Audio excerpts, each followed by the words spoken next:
Hey guys, tonight we're diving into something that might just make you rethink your nighttime routine.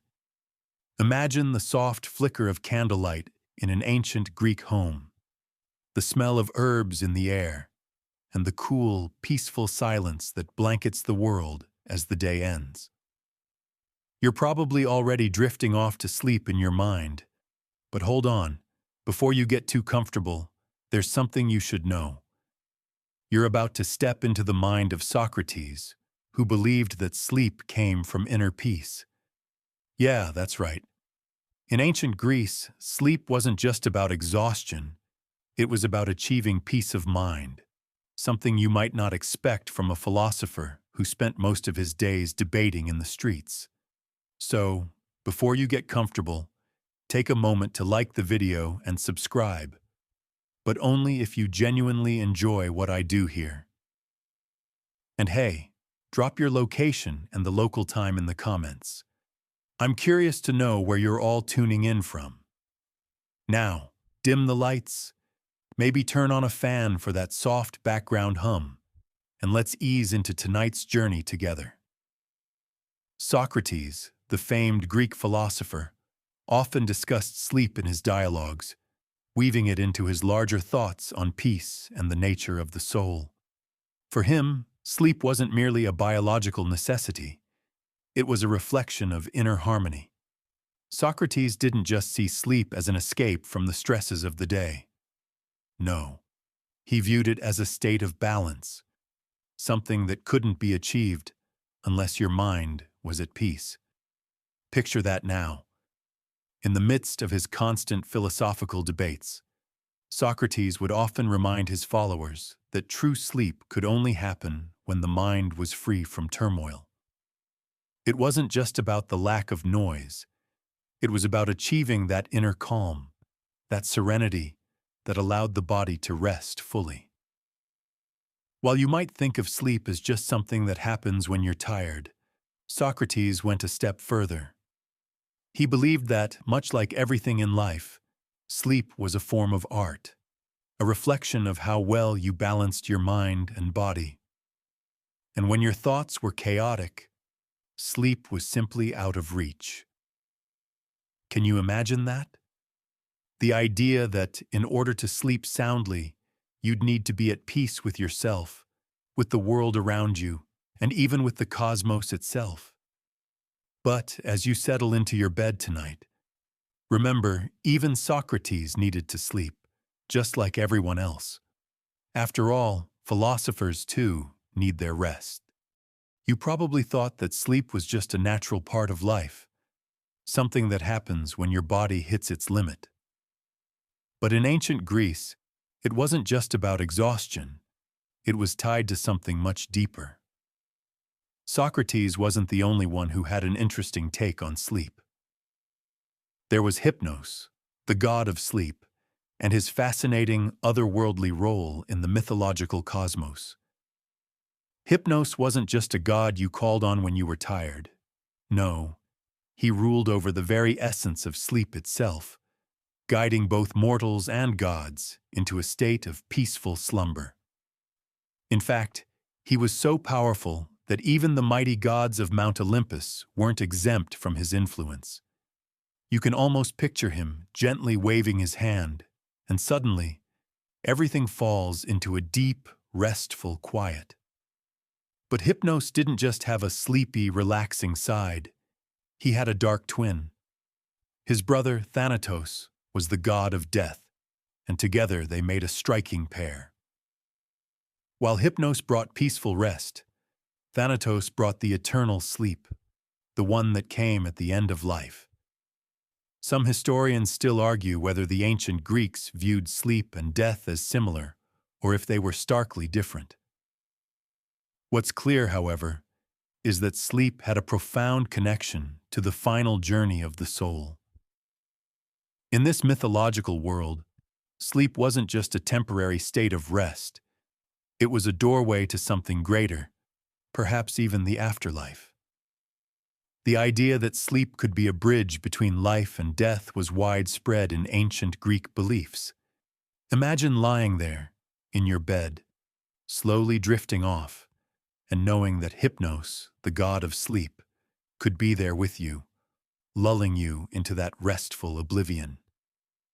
But unlike the sleep of modern-day exhaustion, Hypnos's sleep was divine, calm, restorative, and peaceful, just as Socrates believed sleep should be.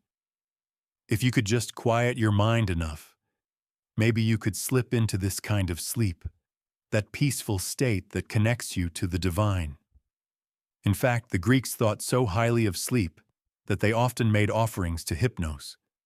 They would sacrifice a piece of bread or burn incense in his honor, hoping that by pleasing the god, they might be granted a good night's rest. But not all Greeks treated sleep so reverently. Some, like the famous philosopher Pythagoras, took sleep very seriously.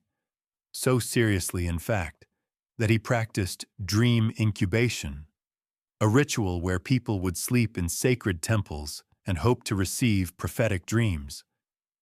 It was said that Pythagoras himself would sleep in a dark room, and during his slumber, the gods would send him visions that helped him form his theories on mathematics and the universe. That kind of sleep wasn't just restful, it was spiritually enriching. In a way, sleep, or at least the ritual of it, became a conduit for the divine. So, while most of us just lie down and drift off, in the ancient world, sleep had layers of spiritual significance that transcended the simple act of resting. Now, let's think about how sleep worked in the world of Greek mythology, where sleep wasn't simply a break from reality. It was a force that shaped lives. The Greeks didn't just sleep. They believed their rest was a portal to something deeper. And it's here that we meet Hypnos's mother, Nyx, the primordial goddess of the night, whose children, especially Hypnos, were born out of the very essence of night itself. Nyx wasn't just a backdrop to the stories. She was the embodiment of the night, and everything associated with sleep, darkness, and dreams came from her shadowy realm. Imagine the chillingly beautiful idea that sleep could have such deep roots, stretching all the way back to the very birth of night. It wasn't just a human need, it was cosmic. Historians still argue whether Nyx's influence was more symbolic of the unseen forces in the universe, or if she was a literal being who shaped the fate of mortals. What we know is that Nyx's presence was vast, and it was she who gave birth to a host of other deities connected to sleep and dreams.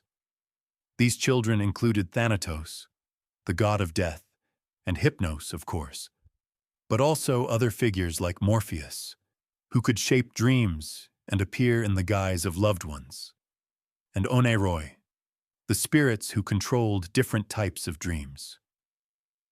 Now let's pause here and think. Sleep is not only connected to rest in this mythology, but also to the very act of transformation. Dreams weren't just random images, they were messages, visions sent through the veils of Hypnos's world.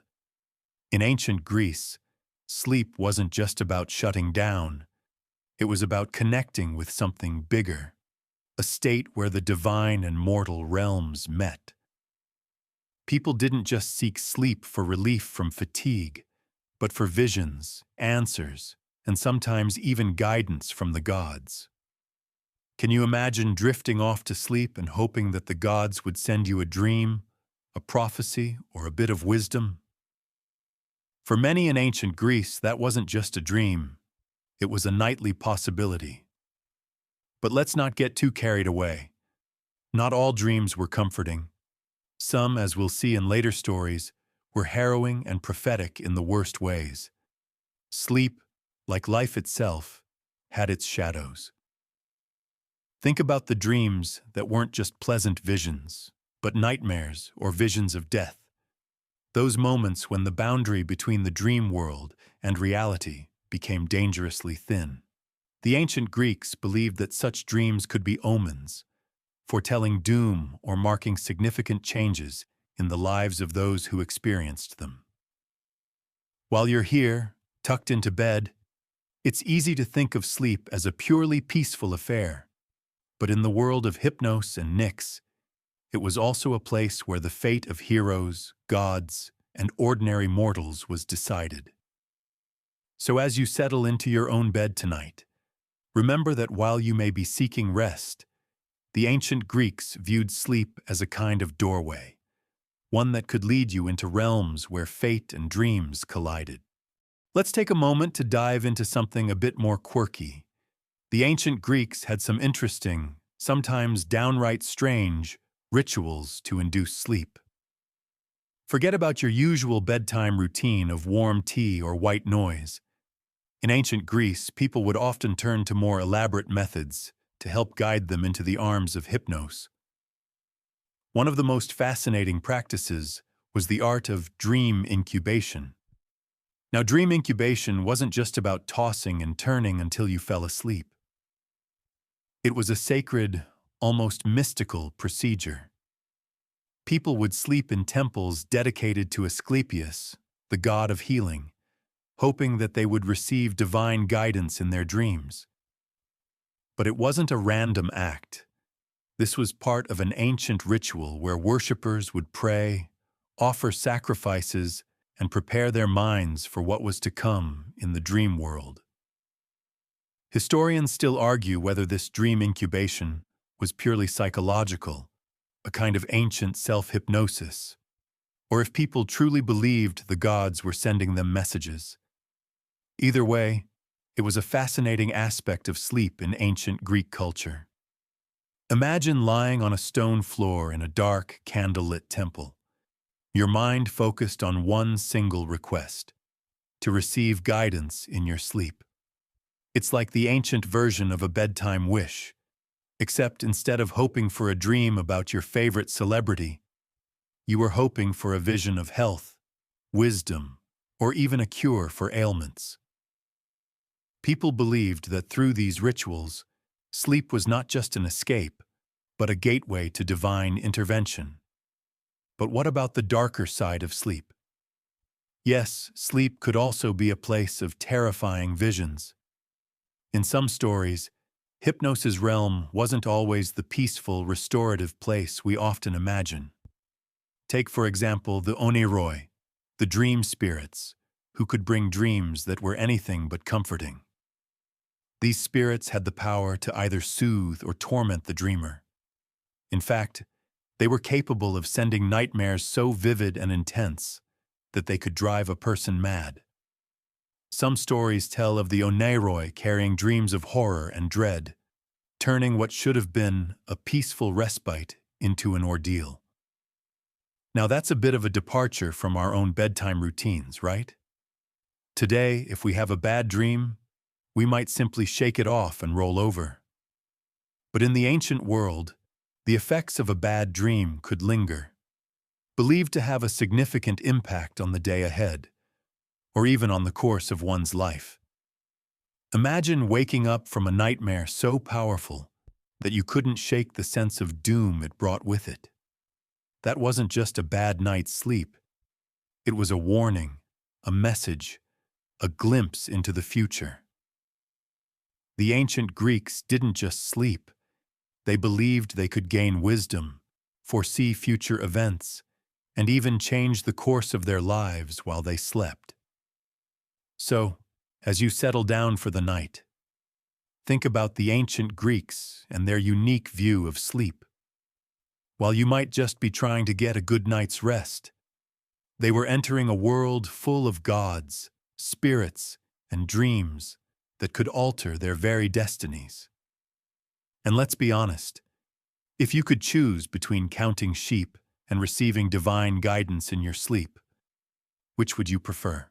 As we drift deeper into this world of ancient Greek sleep customs, it's impossible to ignore how often sleep in Greek mythology is tied to life and death, often in ways we wouldn't expect. Sleep wasn't just a break from consciousness. It was a liminal space, a threshold between the known world and the unknown. This was made all the more apparent in the tales of the gods and mortals, where sleep and death were often intertwined. In fact, Hypnos, the god of sleep, wasn't just some benevolent figure of rest. He shared a deeply profound connection with Thanatos, the god of death. Brothers born from Nyx, the goddess of the night, they represented two sides of the same coin. While Hypnos would ease you into a peaceful sleep, Thanatos would carry you into the final, eternal sleep of death. Historians still argue whether the Greeks considered sleep to be a preparation for death, or whether it was a completely separate phenomenon. Some scholars point to the fact that in many myths, sleep is described as a temporary version of death, one that allows the soul to leave the body but return. In stories like that of Heracles, where he is granted a temporary respite from his labors through sleep, it's as though sleep was a brief death, a momentary reprieve from the world of struggle and suffering. You can almost picture it, resting so deeply that the world around you disappears, just like how death might feel, but without the finality. But the idea of sleep as a momentary death doesn't just apply to heroes like Heracles. It was believed that when you slept, your soul temporarily wandered in the same way it would after death. Hypnos, as the ruler of sleep, had dominion over the soul's wanderings. He could guide you into dreams or allow you to visit the underworld, depending on his mood or the nature of the dream. It's a fascinating thought, isn't it? That sleep was, in some ways, a rehearsal for the big sleep, death itself.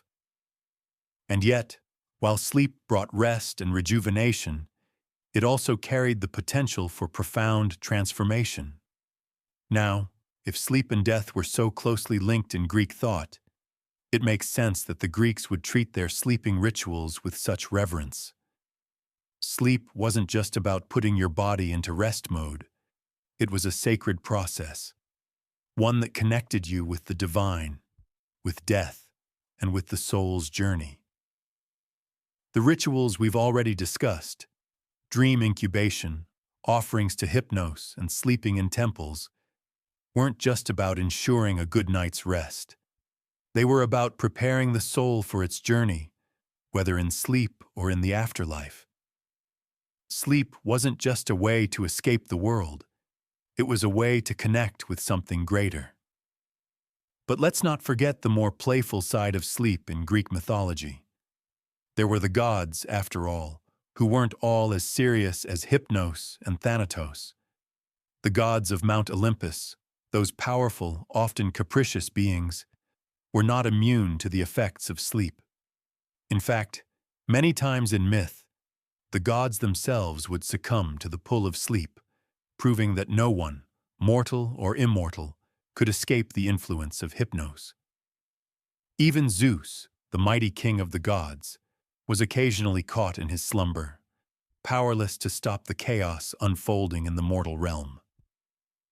Imagine that.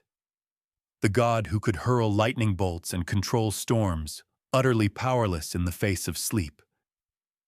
If sleep could claim even Zeus, what hope did mere mortals have? Now, let's take a moment to focus on how Socrates, the great philosopher, saw sleep. For someone so immersed in the constant search for truth and wisdom, sleep was more than just a physical necessity. In fact, Socrates considered sleep to be an important part of his philosophical practice. He wasn't just concerned with how the mind functioned while awake. He was deeply invested in what happened when the mind shut down for rest. To Socrates, sleep wasn't a state of weakness or inactivity. It was a time for the soul to reconnect with itself and the universe.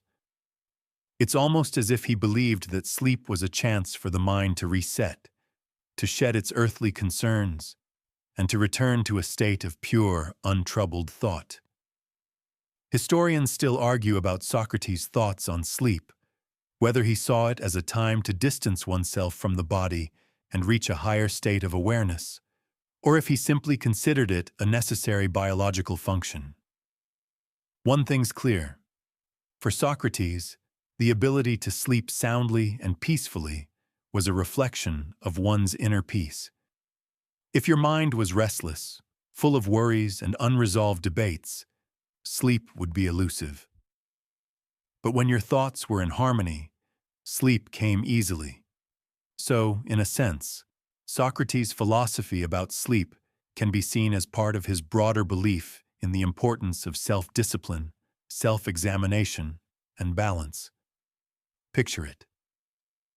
As Socrates spent his days engaging in deep conversations with his students, challenging their ideas and questioning their assumptions, he understood that to maintain this level of intellectual rigor, he needed the restorative power of sleep.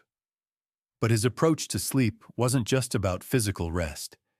It was about mental restoration.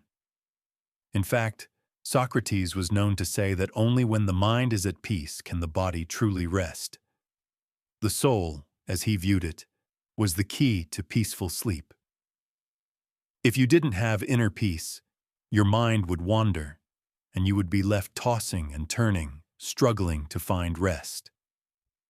In some ways, Socrates' view of sleep mirrors the very practices we use today to calm our minds before bedtime. Meditation, mindfulness, and relaxation techniques. These all aim to do what Socrates believed was necessary for true rest. If you're tossing and turning at night, it's not just the body that's restless, it's the mind. But when you focus on calming your thoughts, letting go of the stresses of the day, you create the space for peaceful sleep to enter. It's a simple, timeless idea that Socrates understood long before modern psychology began to explore the mind-body connection. Socrates' perspective on sleep challenges our modern-day notions of rest. We tend to view sleep as something we do when we're tired, a way to recover from our daily activities. But for Socrates, sleep was a vital part of the philosophical process. It wasn't just about recharging the body. It was about restoring the soul. And by achieving inner peace, we can enter a sleep so deep and fulfilling that it connects us not just to our physical well-being, but to the very core of our being. The next time you lie down to sleep, consider this. In that stillness, you may be engaging in the same process Socrates valued so much. Peaceful sleep might not just be a gift for the body. It could also be a profound opportunity for the soul to find its balance. We've already explored how sleep in Greek mythology was so deeply intertwined with the gods and even with death itself. But the role of dreams in ancient Greece takes us into even murkier territory. In the mythological world, dreams weren't just some random subconscious ramblings. They were messages, often sent by the gods to guide or warn mortals. For many heroes, their greatest victories or most tragic downfalls began with a dream. And not just any dream, a dream so vivid, so impactful, that it shaped the course of their entire lives. It's almost as if the gods themselves were sending text messages in the form of visions, trying to guide the actions of mortals. The question, of course, was, how do you know whether a dream is a true message or just a result of too much wine at dinner? Historians still argue about the role of dreams in Greek culture, whether they were simply a way for people to process their subconscious thoughts, or if they were actually believed to be divine communications. What we do know is that Greek heroes, like Odysseus and Achilles, often relied on their dreams to guide them through their struggles. In the Iliad, for instance, Achilles receives a prophetic dream from the gods, warning him about the upcoming battle. But this wasn't a simple vision. It was a dream filled with symbols, a riddle wrapped in an enigma. For the ancient Greeks, dreams were puzzles that needed to be deciphered. The gods didn't just give you a dream and say, "Here's your answer." No, they made you work for it. You had to figure out the message, and sometimes that meant diving deep into the mystery of your own psyche. This brings us to the role of Morpheus, the god of dreams. Morpheus was the son of Hypnos, and unlike his father, who was the ruler of sleep itself, Morpheus had the special power of transforming into any human form while people slept. He was the god responsible for the dreams that appeared as visions of loved ones, messages from the gods, or even forewarnings of doom. It's said that Morpheus would appear in dreams to bring messages of hope, warning, or sometimes tragedy. Imagine, if you will, falling asleep and seeing a dream that seems almost too real, a loved one calling you to action, a prophetic vision that stirs you to make a life-changing decision. Would you believe it? The ancient Greeks didn't have the luxury of modern science to explain away these experiences. They believed that dreams were as real as waking life, and that they had the power to shape destiny. Now let's take a step back and look at how this idea of dreams and divine messages fit into Greek philosophy. For Socrates and other philosophers, dreams could be a useful tool for self-reflection. They weren't just random fragments of thoughts. They were a means by which the soul communicated with itself. Socrates, in particular, believed that dreams could offer insights into one's true nature, if only you took the time to listen. It's almost like a modern-day version of mindfulness, paying attention to your inner thoughts and dreams in order to better understand yourself. Of course, Socrates didn't exactly have a dream journal, but the underlying concept was the same. Dreams, in his view, were a mirror to the soul, and if you could interpret them correctly, they would offer profound wisdom. So, as you prepare for sleep tonight, remember that dreams, like sleep itself, were once seen as an ancient link to the divine. They were a tool for prophecy, a messenger from the gods, and sometimes even a guide for the future. In the ancient world, to sleep was to enter a realm where the ordinary became extraordinary, and every dream could be a doorway to deeper understanding, if you had the wisdom to decipher it. While we're on the topic of dreams, let's dig a little deeper into how the ancient Greeks viewed the spiritual significance of sleep and its connection to healing. You might be familiar with the modern concept of sleep therapy, but for the Greeks, sleep wasn't just about resting or resetting the body. It was also about spiritual and mental rejuvenation. In particular, the healing god Asclepius played a central role in this ancient view of sleep. Asclepius was the son of Apollo, and he was not just the god of medicine, he was also the god of dreams, or more precisely, the god whose power could be channeled through dreams to heal the sick.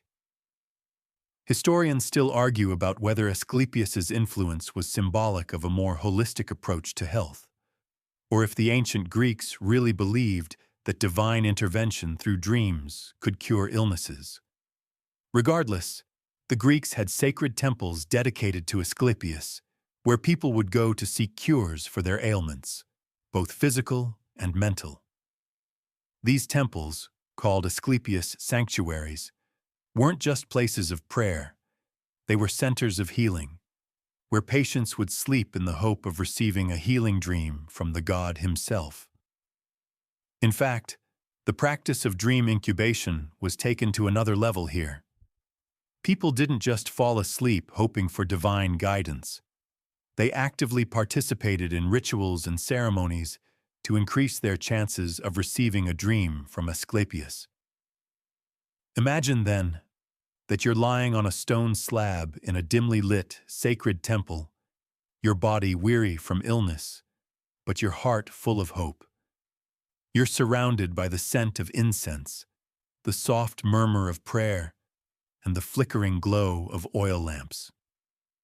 As you drift off, you pray to Asclepius for healing, hoping that tonight's dream will bring you the cure you desperately need. It wasn't just the sleep that was healing. It was the dreams that were believed to carry divine powers. Some people even claimed that Asclepius himself would appear in their dreams, offering them advice or performing miraculous cures. For the Greeks, this wasn't just a spiritual practice. It was a fundamental part of their approach to health.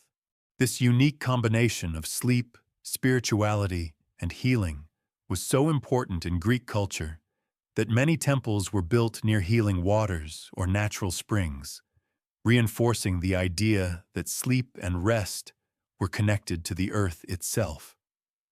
The water was thought to cleanse the body, and sleep was seen as the spiritual process of cleansing the soul. Together, these elements created a holistic approach to health that incorporated both the physical and the divine. Now you may be wondering, did it work? Were these healing dreams effective in treating real ailments? While there's no scientific evidence to support the idea that Asclepius healed people through dreams, many believed that the process of sleeping in a sacred space and participating in the rituals had a real therapeutic effect. The power of suggestion, combined with the calming environment and the belief in divine intervention, likely helped people feel better, whether the cure came through a dream or simply through the restful experience itself. For the Greeks, the mind and body were deeply interconnected, and sleep was a necessary part of that connection. As you lay down tonight, think about how, for the ancient Greeks, sleep wasn't just a physical necessity, but a spiritual and healing process. You might not have a temple to visit, nor will Asclepius appear in your dreams, but the idea that sleep can restore us, both mentally and physically, still holds true today. So in your own quiet, personal sleep journey, perhaps there's a little bit of that ancient magic still working behind the scenes, giving you the rest you need to heal, reflect, and restore. Socrates believed that achieving inner peace was essential for a peaceful mind, and by extension, for peaceful sleep. For Socrates, sleep was not just a physical rest, but a manifestation of the state of one's soul. Sleep, in his view, reflected the tranquility or turbulence of one's inner world. This section delves into how Socrates connected self-reflection with peaceful sleep, demonstrating that introspection is the key to achieving rest that is more than just the absence of wakefulness. In his teachings, Socrates frequently urged his disciples to engage in a process of self-examination. To him, wisdom did not come from external knowledge or facts, but from looking inward and questioning one's own thoughts, actions, and desires. By understanding their own motivations, people could shed the mental clutter that caused distress and unrest. Socrates taught that true sleep could only be achieved by first calming the mind through self-reflection. Socrates often spoke of the concept of knowing oneself, and this self-awareness, he argued, was the cornerstone of mental peace. Without this understanding, the mind would remain in a constant state of turbulence, restless and agitated. He suggested that most people were unaware of the true nature of their desires, fears, and thoughts, which created an ongoing internal conflict. This conflict led to a lack of peace, preventing the restful sleep necessary for a well-functioning mind and body. In one of his most famous dialogues, Socrates spoke with his student Xenophon, who was experiencing significant inner turmoil and restlessness. Xenophon confessed that he felt overwhelmed by the noise and distractions of the world around him. He found it difficult to quiet his mind, even at night. Socrates, ever the patient teacher, asked Xenophon a series of questions designed to guide him into self-reflection. "Xenophon," Socrates said, "what is it that causes you this distress? Is it the world outside you, or is it the noise within your own soul?" He continued, "You are aware of your own restlessness. but have you examined the reasons behind it? Have you looked at your desires, your fears, and your actions with the same scrutiny you apply to the world around you? Through this conversation, Socrates emphasized that the true source of Xenophon's restlessness was not the external world, but his internal world. The distractions and turmoil that Xenophon faced were manifestations of unresolved inner conflicts. Socrates suggested that in order to calm these inner storms, Xenophon needed to examine his thoughts and desires, something that would lead to greater clarity and eventually peace. Socrates explained that inner peace came when individuals were able to understand their desires, not simply suppress them.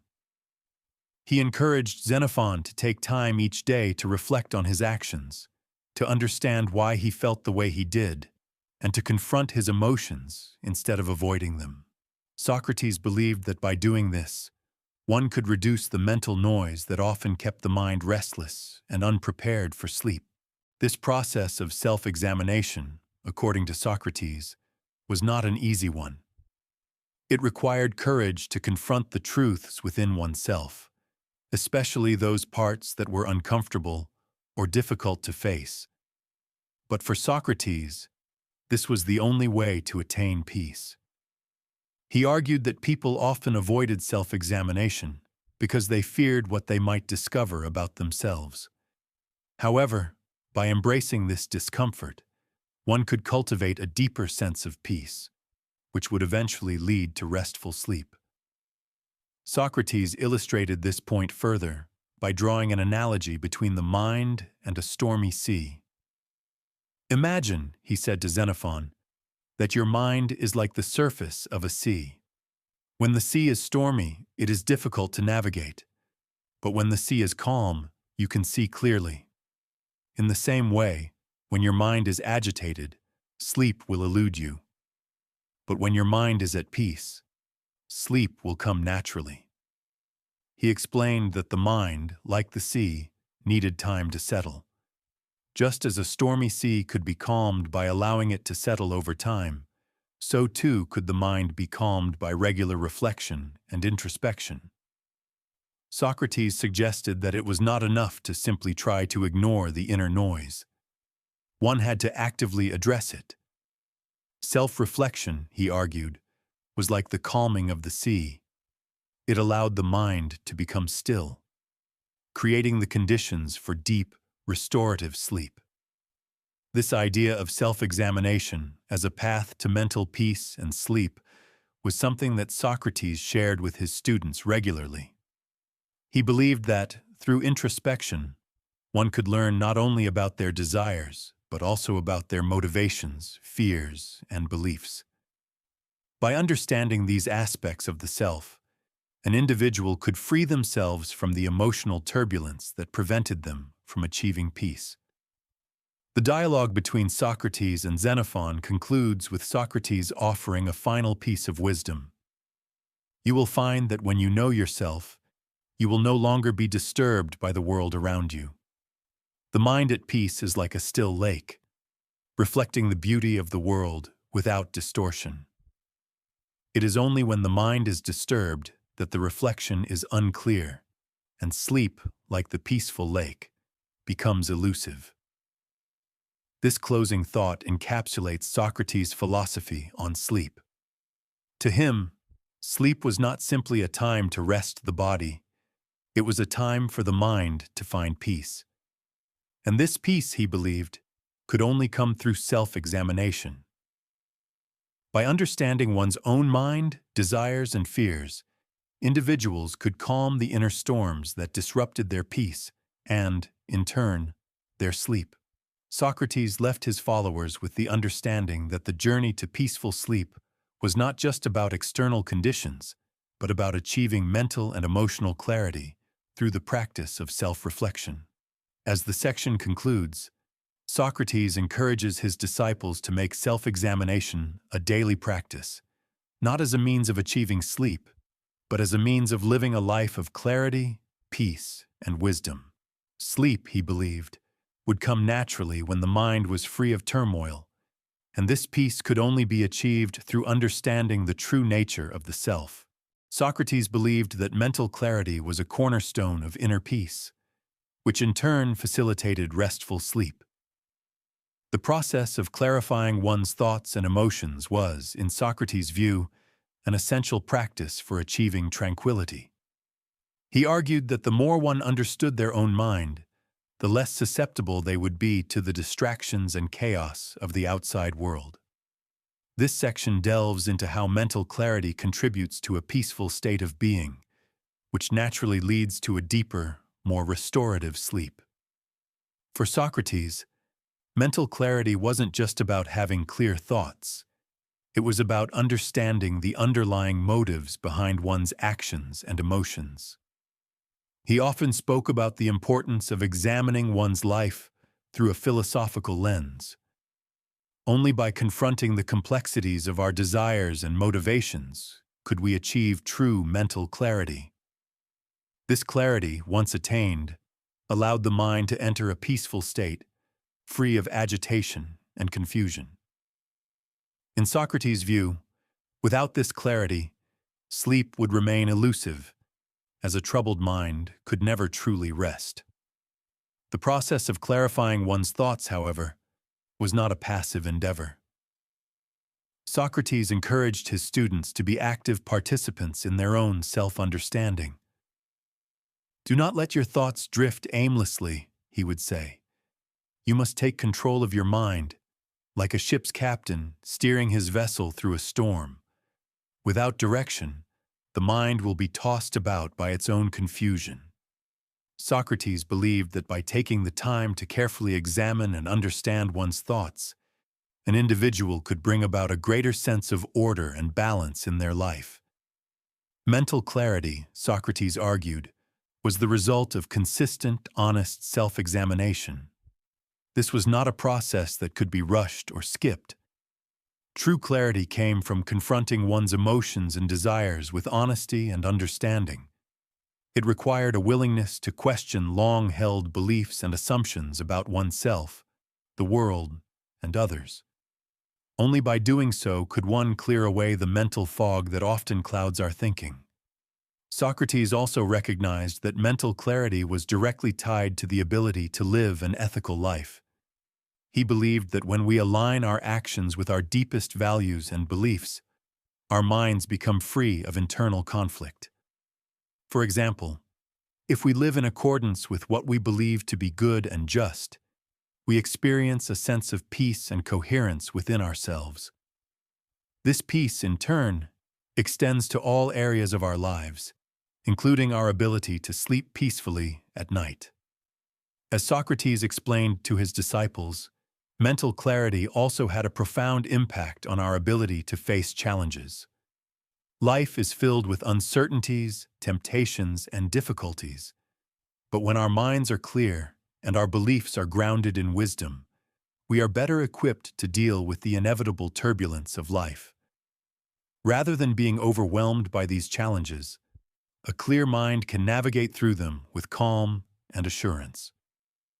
One of Socrates' key methods for achieving mental clarity was asking thought-provoking questions that prompted his students to critically examine their beliefs and assumptions.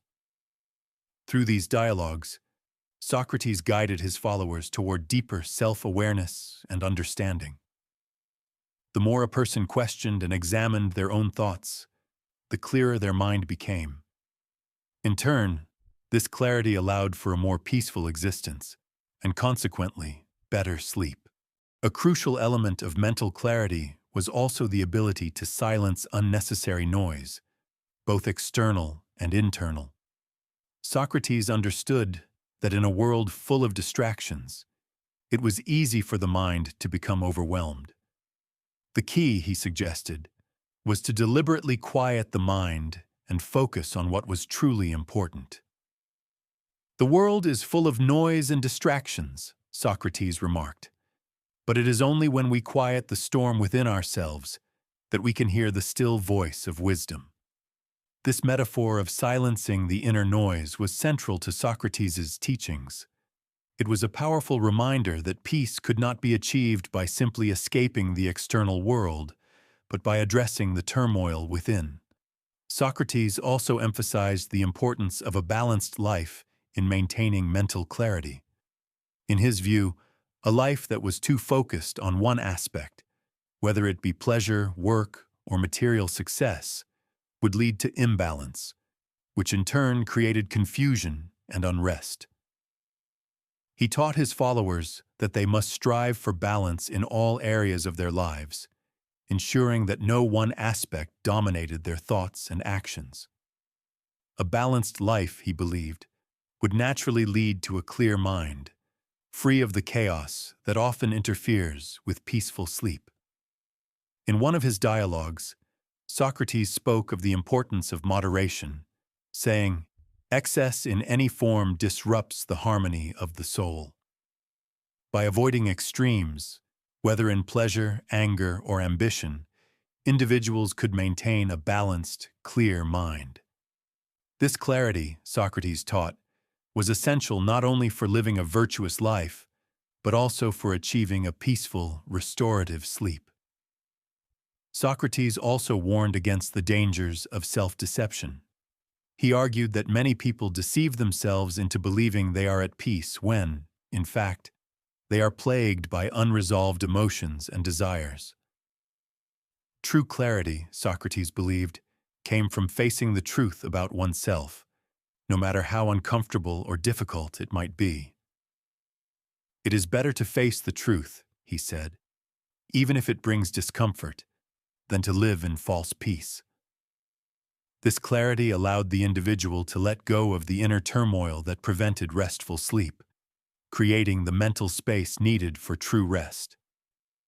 As this section concludes, Socrates reminds his disciples that the clarity of the mind is essential, not just for living a virtuous life, but for finding peace in sleep. Without clarity, sleep becomes merely a physical rest, not a restorative, peaceful escape. Only when the mind is free of confusion, self-deception, and internal conflict can one achieve the tranquility necessary for true sleep. For Socrates, self-examination involved confronting not only our thoughts and actions, but also our deepest fears and desires. He taught that many of the disturbances that prevent peaceful sleep arise from unaddressed emotions, particularly fear and desire. These powerful forces can agitate the mind, creating a state of internal conflict that disrupts our ability to rest. In this section, we explore Socrates' teachings on how confronting and understanding our fears and desires can lead to greater peace and, consequently, to better sleep. Socrates believed that fear was one of the primary causes of inner turmoil. He observed that people often live in constant anxiety, worried about the future, about what others think of them, or about their own shortcomings. For Socrates, this constant fear was a reflection of an unsettled mind, one that had not yet come to terms with the uncertainties of life. Fear, he said, is born from ignorance, ignorance of the self and ignorance of the world. According to Socrates, when we do not understand our fears or the sources of our anxieties, we allow them to control us, keeping our minds in a constant state of unrest. To overcome fear, Socrates taught that we must first identify its source. Know your fear, and you will know your peace, he would often say. Socrates believed that by examining our fears and understanding where they come from, we could diminish their power over us. By acknowledging our vulnerabilities, rather than avoiding them, we could take control of our emotions and begin to resolve the internal conflicts that kept us awake at night. In one of his dialogues with his disciple Alcibiades, Socrates explained that fear often arises from the belief that we are powerless over our circumstances. You fear, Socrates said, because you believe you are a victim of fate, unable to change the course of your life. He encouraged Alcibiades to reflect on his own desires and fears, and to recognize that he had the power to shape his own path. By understanding that fear is often rooted in uncertainty and the belief that we cannot control our fate, one can begin to dispel the anxiety that prevents peaceful sleep. Along with fear, Socrates also addressed the role of desire in creating internal unrest. While desire can be a source of motivation and passion, it can also lead to dissatisfaction and frustration when we are unable to fulfill our wants. Socrates believed that desire, when unchecked, could lead to a never-ending cycle of craving and dissatisfaction. Desire is the hunger of the soul, he said. When it is not satisfied, it torments us, just as hunger torments the body. To Socrates, the key to managing desire was self-discipline and understanding. He taught that people must reflect on what they truly desire and examine whether those desires are in alignment with their higher values. If we chase after fleeting pleasures or material gains, we may find ourselves constantly yearning for more, unable to achieve lasting peace. On the other hand, by understanding our true desires and aligning them with our deeper purpose, we can create a sense of contentment that brings peace to the mind. In his dialogues, Socrates often used the example of the philosopher who seeks wisdom and virtue rather than wealth or fame. The wise man desires wisdom, not gold, Socrates said, and in that desire, he finds his peace. According to Socrates, when we desire the right things, things that bring lasting happiness and fulfillment, our minds are at rest, free from the distractions that come from pursuing fleeting pleasures. This inner peace, he believed, was the foundation of restful sleep. Socrates also discussed how fear and desire are often interconnected. For example, people may fear losing the things they desire most, such as wealth, status, or approval from others. This fear, Socrates argued, often leads to a sense of powerlessness, which only intensifies the desire for control and security. In this way, the fear of losing what we desire can become a cycle that perpetuates inner turmoil. When we cling too tightly to what we desire, Socrates warned, we invite fear into our hearts, for we are always afraid of losing what we love. By confronting both our fears and desires, Socrates believed we could bring the mind into balance. He taught that by acknowledging and understanding these powerful emotions, we could reduce their grip on our minds. When we no longer fear the unknown or desire things that lead us away from our true purpose, we can find inner peace. This peace, Socrates argued, was essential for sleep. The restless mind, consumed by fear and desire, cannot find rest. But the mind at peace, free from these distractions, is ready for the deep and restorative sleep that Socrates believed was necessary for both physical and spiritual well-being. Socrates also suggested that confronting fear and desire requires a commitment to personal growth. It is not enough to simply acknowledge these emotions. One must actively work to understand them and transform them. By cultivating wisdom and self-awareness, we can better navigate the complexities of fear and desire, ultimately finding a deeper sense of peace and contentment. The section concludes with Socrates reflecting on the relationship between inner peace, self-examination, and restful sleep. To sleep well, he said, one must live well. And to live well, one must first understand the workings of their own soul. Socrates believed that by confronting our fears and desires, we could clear the mental and emotional clutter that prevents restful sleep. Through this process of self-awareness and self-mastery, we could achieve the inner peace necessary for true rest. While the term mindfulness may not have been coined in Socrates' time, his teachings undoubtedly align with the modern concept of mindfulness, an active, deliberate awareness of one's thoughts, feelings, and actions. Socrates encouraged his disciples to be mindful of their thoughts and behaviors, believing that by paying attention to the present moment, individuals could cultivate mental clarity and peace. In this section, we explore how Socrates' practice of mindfulness could be applied to modern life and its role in achieving restful sleep. Socrates was deeply concerned with the mind's tendency to wander, particularly when it came to distracting thoughts and emotions that hindered one's ability to find inner peace. He believed that a restless mind, one that was constantly pulled in different directions by fears, desires, and external distractions, could never rest properly. In his dialogues, Socrates often emphasized the importance of paying attention to one's internal state. He believed that by carefully observing our thoughts and reactions, we could better understand ourselves and achieve greater mental peace. Look carefully at your thoughts, for they will shape your actions, Socrates would often say. This simple yet profound statement highlights his belief in the power of mindfulness. By taking the time to reflect on the thoughts we hold, we gain insight into our inner workings, allowing us to make better decisions and live a more harmonious life.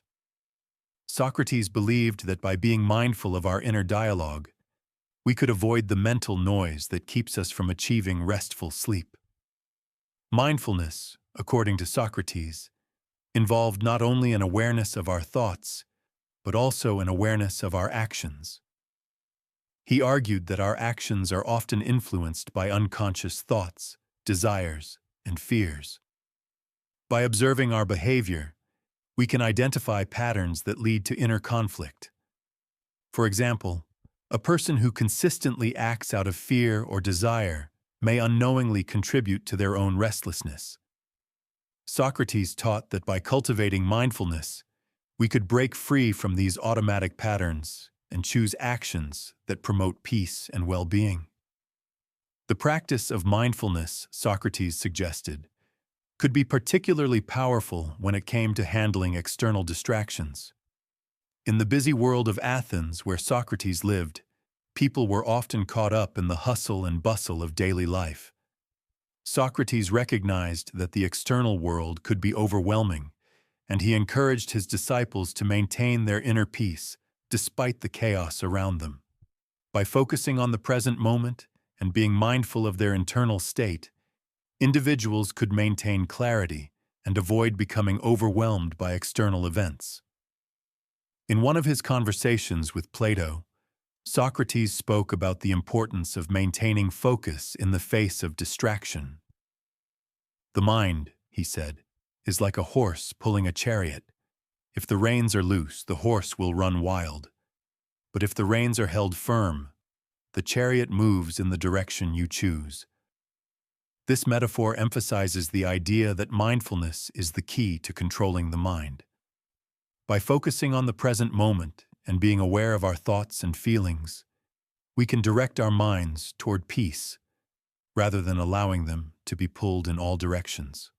Socrates also believed that mindfulness required a deep sense of honesty and self-awareness. To be truly mindful, one had to acknowledge the full extent of their emotions and thoughts, even the uncomfortable ones. Socrates often urged his students to avoid self-deception, encouraging them to face the truth about themselves and their desires.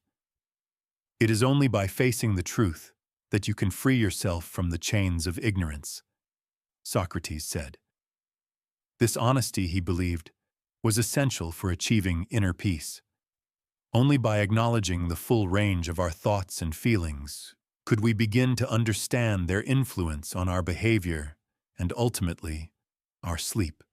In terms of achieving restful sleep, Socrates believed that mindfulness allowed individuals to clear their minds before bed. The modern practice of meditation aligns closely with Socrates' teachings, as both involve cultivating a quiet mind free of distractions. Socrates would likely have seen meditation as an extension of the practice of mindfulness, an opportunity to sit with one's thoughts, reflect on the events of the day, and gain clarity. By doing so, individuals could calm their minds, release the tensions of the day, and prepare themselves for a peaceful sleep.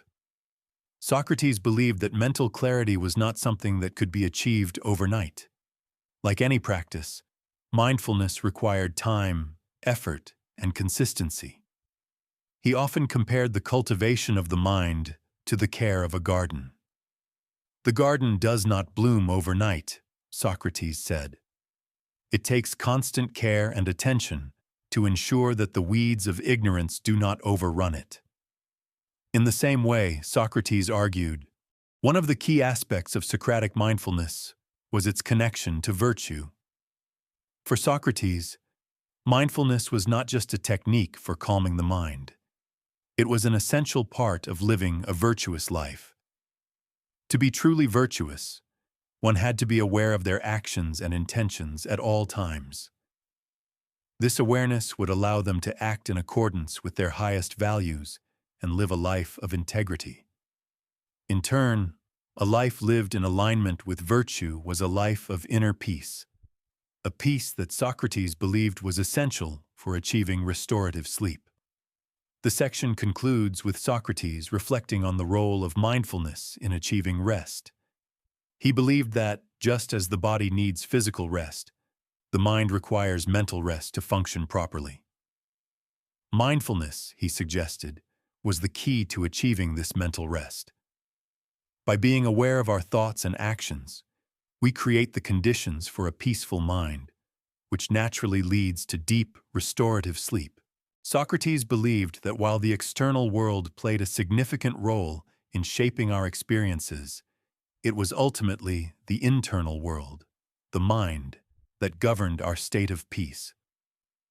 He acknowledged that life's external circumstances, such as social expectations, political events, and personal challenges, could stir the mind and disrupt inner peace. However, he also taught that the key to peace and restful sleep lay not in changing the external world, but in how we responded to it internally.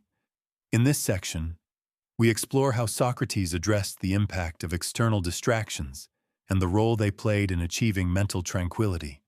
One of Socrates' most significant teachings was that peace is a matter of perspective. For him, while external events could certainly be unsettling, the way we perceive these events and how we allow them to affect our inner state was what ultimately determined whether we experienced peace or turmoil.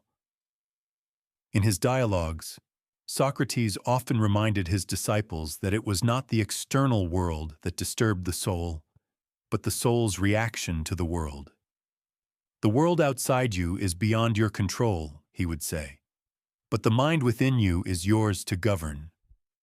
This idea of controlling one's reactions to external events was central to Socratic thought. He believed that we often allowed external distractions, whether they were political unrest, the demands of society, or personal conflicts, to dominate our thoughts and emotions. These distractions, he argued, created an internal storm that prevented us from achieving peace. In order to attain peace and sleep, Socrates encouraged his followers to recognize that while they could not control the outside world, they could control their response to it. In one of his most famous dialogues with Plato, Socrates spoke about how individuals could maintain their internal peace, regardless of the chaos around them. When the storm rages outside, remain calm within, he advised. Just as a sailor stays steady at the helm of his ship despite the waves, so too must the philosopher remain steadfast in his mind, despite the distractions of the world. This metaphor highlights Socrates' belief that maintaining a calm and steady mind, no matter what happens externally, was the key to both virtuous living and peaceful sleep. Socrates' teachings also extended to the role of societal expectations in shaping one's internal state. He observed that people often lived according to the expectations of others, seeking status, wealth, and approval. This external pressure, he believed, could create a great deal of internal unrest. He warned that when we prioritize the opinions of others over our own inner wisdom, we risk losing touch with our true selves. This, in turn, can lead to a sense of dissatisfaction, anxiety, and restlessness, preventing us from achieving peace or restful sleep. Socrates believed that in order to sleep well, one had to disengage from the constant pull of external distractions. He often spoke about the importance of living a life guided by inner wisdom, rather than being swayed by external forces. To live according to what others think is to live in a constant state of distraction, Socrates said. But to live according to what you know to be right, this is peace, and this is sleep. Socrates emphasized that by focusing on one's own thoughts, values, and principles, an individual could cultivate inner peace and mental clarity, regardless of the external circumstances. Socrates believed that while the external world played a significant role in shaping our experiences, it was ultimately the internal world, the mind, that governed our state of peace. He acknowledged that life's external circumstances, such as social expectations, political events, and personal challenges, could stir the mind and disrupt inner peace. However, he also taught that the key to peace and restful sleep lay not in changing the external world, but in how we responded to it internally. In this section, we explore how Socrates addressed the impact of external distractions and the role they played in achieving mental tranquility.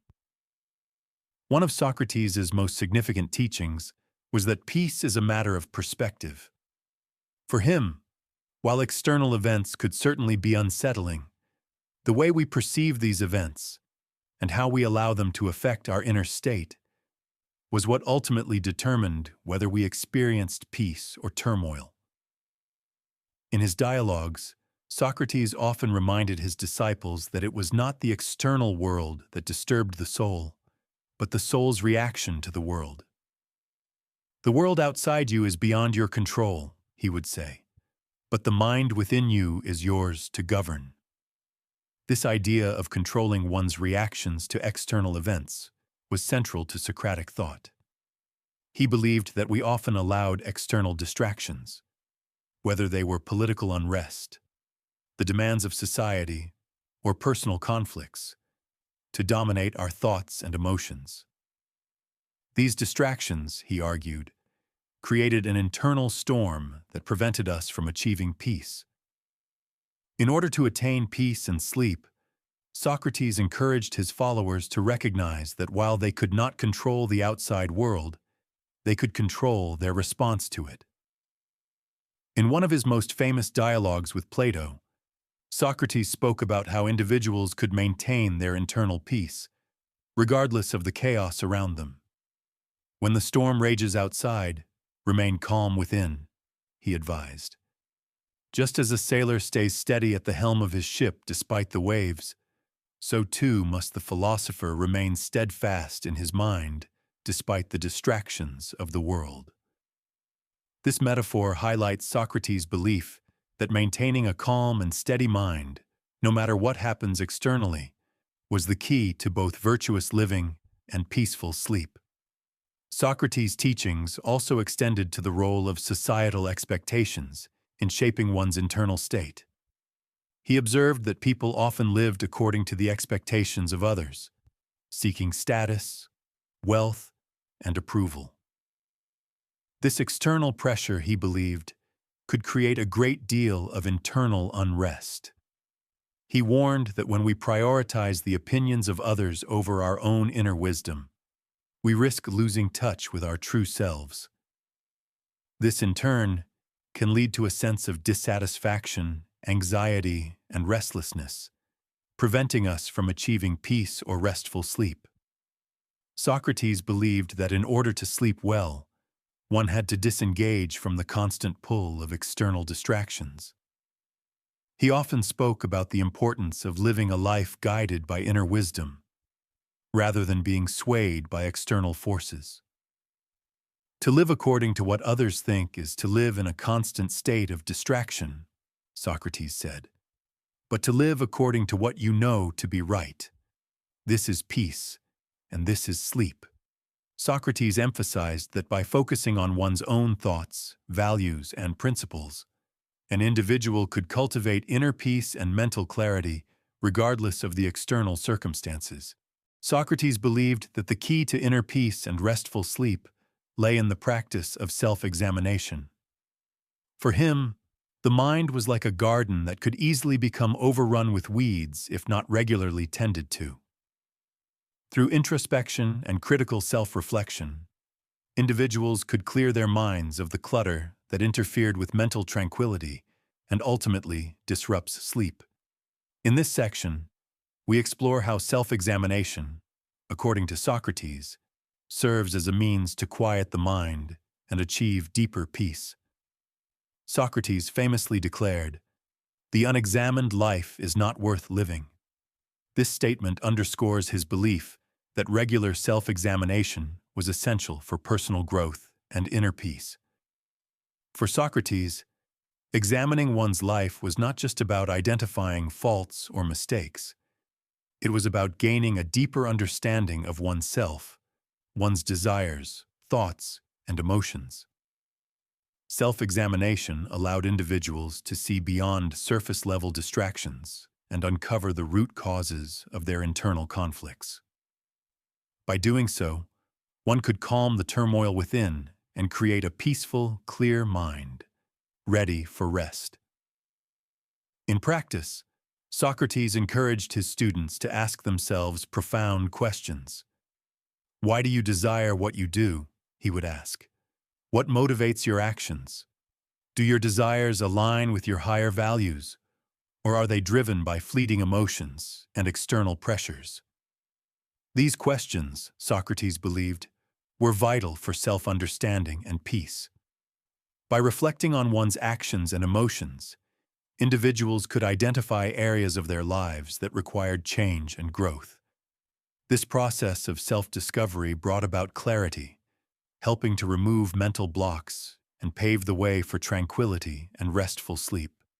Socrates also emphasized the importance of being honest with oneself during self-examination. He believed that many people live in a state of self-deception, avoiding the uncomfortable truths about their thoughts, emotions, and actions. This avoidance, he argued, only exacerbated inner turmoil and made it harder to achieve peace. It is not easy to confront the truth about oneself, Socrates acknowledged, but only by doing so can one attain wisdom and peace. The act of facing one's shortcomings, fears, and desires directly allowed individuals to make conscious decisions about how to improve their lives and reduce the emotional baggage that interfered with sleep. The idea of quieting the mind through self-examination was also deeply connected to Socrates' views on virtue. For Socrates, living virtuously was a path to peace. By aligning one's actions with virtues such as wisdom, courage, and justice, individuals could create harmony within themselves. Self-examination played a key role in this process, as it allowed people to reflect on whether their actions were in line with their moral values. When people acted virtuously, they experienced a sense of inner peace, which Socrates believed was essential for restful sleep. Socrates would often use examples from his own life to demonstrate the importance of self-examination. He was known for constantly questioning his own thoughts and actions, seeking to better understand his motivations and desires. In one of his dialogues, Socrates discussed how he would often reflect on his decisions and behaviors, asking himself whether they were in accordance with his values. By doing so, he was able to achieve a sense of peace and clarity that allowed him to rest at night without being burdened by unresolved emotions or guilt. Socrates also believed that self-examination allowed individuals to confront the root causes of their fears and anxieties. In his view, many fears were the result of misunderstandings or irrational beliefs. By carefully examining these fears and understanding their true nature, individuals could dissolve them. Fear is often born from ignorance, Socrates said. The more you understand your fears, the less power they have over you. Through self-examination, individuals could identify their irrational fears and replace them with a more rational and peaceful mindset. This process, Socrates suggested, was essential for achieving the mental clarity needed for restful sleep. One of the most profound aspects of Socratic self-examination was the belief that it was an ongoing process. Socrates did not view self-reflection as a one-time event, but as a lifelong practice. He encouraged his students to continually reflect on their actions, thoughts, and desires, as this ongoing process of self-awareness was essential for personal growth and peace. The mind is like a river, Socrates said. It must be regularly cleansed, or it will become muddied with the debris of daily life. For Socrates, self-examination was the key to keeping the mind clear, calm, and peaceful. As Socrates explained, the goal of self-examination was not merely to identify flaws or shortcomings, but to gain a deeper understanding of one's true self. Through this understanding, individuals could align their thoughts and actions with their highest values, thereby achieving a sense of inner peace. This peace, Socrates believed, was the foundation for restful sleep. When the mind was free of distractions, guilt, and confusion, it was able to rest deeply and rejuvenate for the challenges of the next day. The section concludes with Socrates encouraging his followers to make self-examination a daily practice. By regularly reflecting on one's thoughts, desires, and actions, individuals could cultivate the mental clarity and peace necessary for restful sleep. Socrates believed that through this process of self-awareness, people could create a calm, harmonious mind that would allow them to face life's challenges with wisdom and live in alignment with their virtues. Socrates did not consider sleep merely a biological necessity, but instead, he saw it as an integral part of the good life, the life led by wisdom, virtue, and peace. He believed that sleep, like everything else in life, was connected to how well one lived. In this section, we explore how Socrates viewed the relationship between sleep and living a virtuous, meaningful life, and how this connection shaped his approach to rest and self-care. To Socrates, the pursuit of wisdom and self-examination were not just intellectual exercises. They were ways of cultivating a harmonious and virtuous life. He often said that the quality of one's sleep was a reflection of the quality of their life. When a person lived in accordance with their values, when their actions were in line with their true beliefs, and when their soul was at peace, sleep naturally followed as a restorative process. Socrates emphasized that those who lived virtuously would experience a sense of inner peace that would extend into their sleep, ensuring that their rest was both deep and meaningful. Socrates' view on sleep was deeply intertwined with his philosophy of balance. Just as he taught that one's life should be a balance of action and contemplation, he believed that sleep was a vital counterpart to wakeful activity. He saw sleep not as an escape from life's challenges, but as a time for the body and mind to rejuvenate so they could continue their pursuit of virtue. Sleep is not an end, but a necessary condition for living well, he would often say. In this view, sleep was not a passive retreat, but an active and essential component of living a life in balance and harmony. The connection between sleep and living a virtuous life can also be seen in how Socrates regarded the emotions and desires that influence one's actions. Socrates believed that those who allowed their desires and fears to dictate their actions would find their minds constantly in turmoil. This turmoil, he argued, led to a restless and unsettled sleep. In contrast, those who practiced self-control and focused on living according to their higher virtues would find themselves free from the internal conflict that disturbed their peace. As a result, their sleep would be restorative, allowing them to wake up with clarity and energy, ready to continue their pursuit of wisdom and virtue. Socrates also discussed how living the good life, in the Socratic sense, required self-mastery. He viewed sleep as a form of self-care that could only be properly achieved through self-discipline. Just as a person who indulges in excess pleasures might find their life disrupted, so too would they find their sleep disturbed. Overindulgence, whether in food, drink, or other sensory pleasures, would upset the balance of the body and mind. Socrates recommended moderation in all things, believing that this practice allowed both the mind and body to function at their optimal level, leading to a peaceful and restful sleep. A person who could manage their desires and fears, who engaged in self-reflection and lived virtuously, would experience not only peace in their waking hours, but also a deep, rejuvenating rest. Socrates taught that rest and sleep were not separate from one's daily life, but were integrally connected to the wisdom and virtues one practiced throughout the day. Sleep, like any other activity, was a reflection of one's state of mind and soul.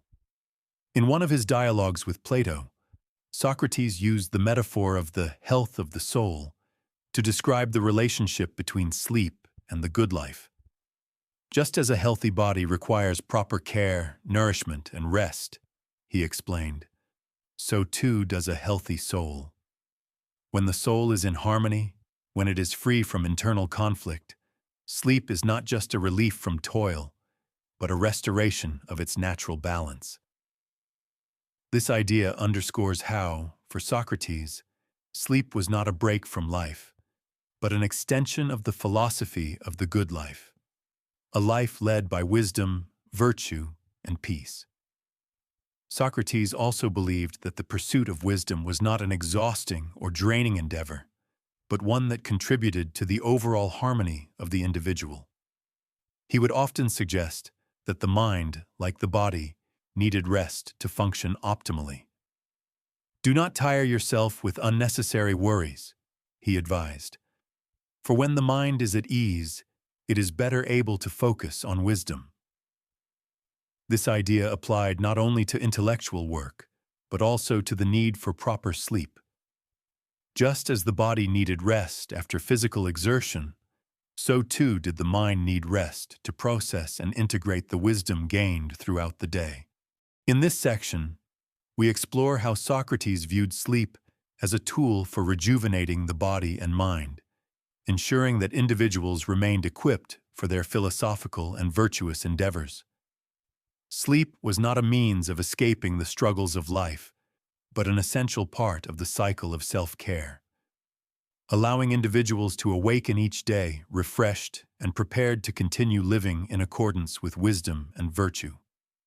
Socrates believed that the ultimate purpose of sleep, like all aspects of life, was to enhance one's ability to live the good life. When the mind was at peace, free from fear and desire, sleep could serve as both a physical and spiritual restoration. In this way, Socrates framed sleep not as an end in itself, but as a vital and restorative part of the journey toward living a virtuous and meaningful life. For Socrates, wisdom was the ultimate pursuit of life, a pursuit that not only shaped one's actions, but also led to a peaceful, restful sleep. He believed that a wise person, one who cultivated self-awareness and understanding, was naturally at peace with themselves and the world around them. This inner peace, Socrates argued, was essential for a deep and restorative sleep. In this section, we explore how wisdom, according to Socrates, is the key to quieting the mind and achieving restful sleep. Socrates viewed wisdom as the highest form of knowledge, not knowledge of facts or theories, but knowledge of the self. To Socrates, wisdom was not something that could be acquired by merely learning about the world. It was something that came from understanding one's own nature and desires. True wisdom is the knowledge of one's own ignorance, he would often say. Socrates believed that once a person recognized their limitations and acknowledged the areas of their life that required growth, they could begin the journey toward true peace. This wisdom was essential not only for making virtuous decisions, but also for attaining a tranquil state of mind. Socrates taught that when a person truly understood themselves and the world around them, they could navigate life's challenges with ease and without becoming emotionally overwhelmed. Wisdom, in this sense, created mental clarity, a necessary ingredient for peaceful sleep. When the mind is clear and undisturbed, Socrates said, it is like a still lake, reflecting the world without distortion. Socrates also argued that wisdom helped individuals overcome fears and anxieties. By understanding the nature of fear and its often irrational causes, a wise person could remove the mental blocks that disrupted their peace. Fear arises from ignorance, Socrates explained. When we know the true nature of the things we fear, we no longer let them control us. This process of understanding and conquering fear was vital for achieving a peaceful state of mind. Without the weight of fear, the mind could rest deeply and rejuvenate. In Socrates' view, wisdom also meant accepting life's uncertainties. He believed that many of life's struggles stemmed from a desire for control over the uncontrollable. People often found themselves anxious about the future or about things beyond their reach. For Socrates, the wise person was one who had come to terms with the fact that life is unpredictable. Accept the unknown, he said, and you will find peace. This acceptance allowed the mind to let go of unnecessary worry, making room for peace and relaxation. When one no longer battled against the uncertainties of life, the mind could rest in tranquility. Socrates also viewed wisdom as a means to develop emotional resilience. He believed that emotions, particularly anger and frustration, arose from an inability to accept things as they were. By cultivating wisdom, individuals could learn to control their emotions and respond to life's challenges with calmness and understanding.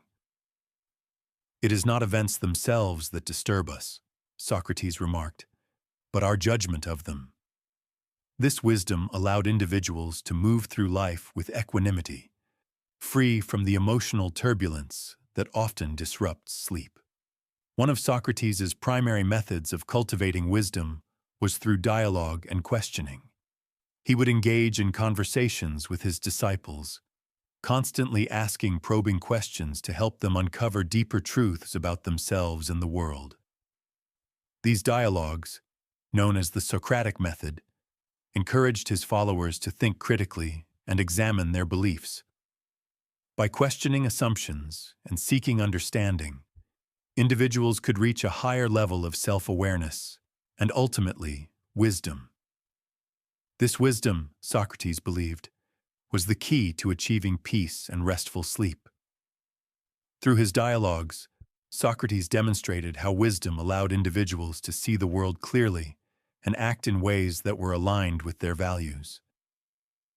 When one's actions were guided by wisdom, the mind was free of inner conflict, which meant the person could rest without the burden of unresolved thoughts. Wisdom, in this sense, was not only the foundation of virtuous living, but also the foundation of restful sleep. The more a person lived in accordance with their wisdom, the more peaceful their mind became. Socrates also taught that wisdom was about being mindful of the present moment. He believed that many people lived in a constant state of regret over the past or anxiety about the future. This constant mental turmoil prevented them from experiencing true peace. The present moment is the only reality, Socrates taught. The past is gone, and the future is unknown. Only the present is within our control. By focusing on the present moment and being mindful of their thoughts and actions, individuals could free themselves from the mental noise that kept them awake at night. Wisdom, according to Socrates, was also about self-discipline. He believed that individuals needed to cultivate the discipline to focus on what truly mattered, rather than being swayed by fleeting desires or external pressures.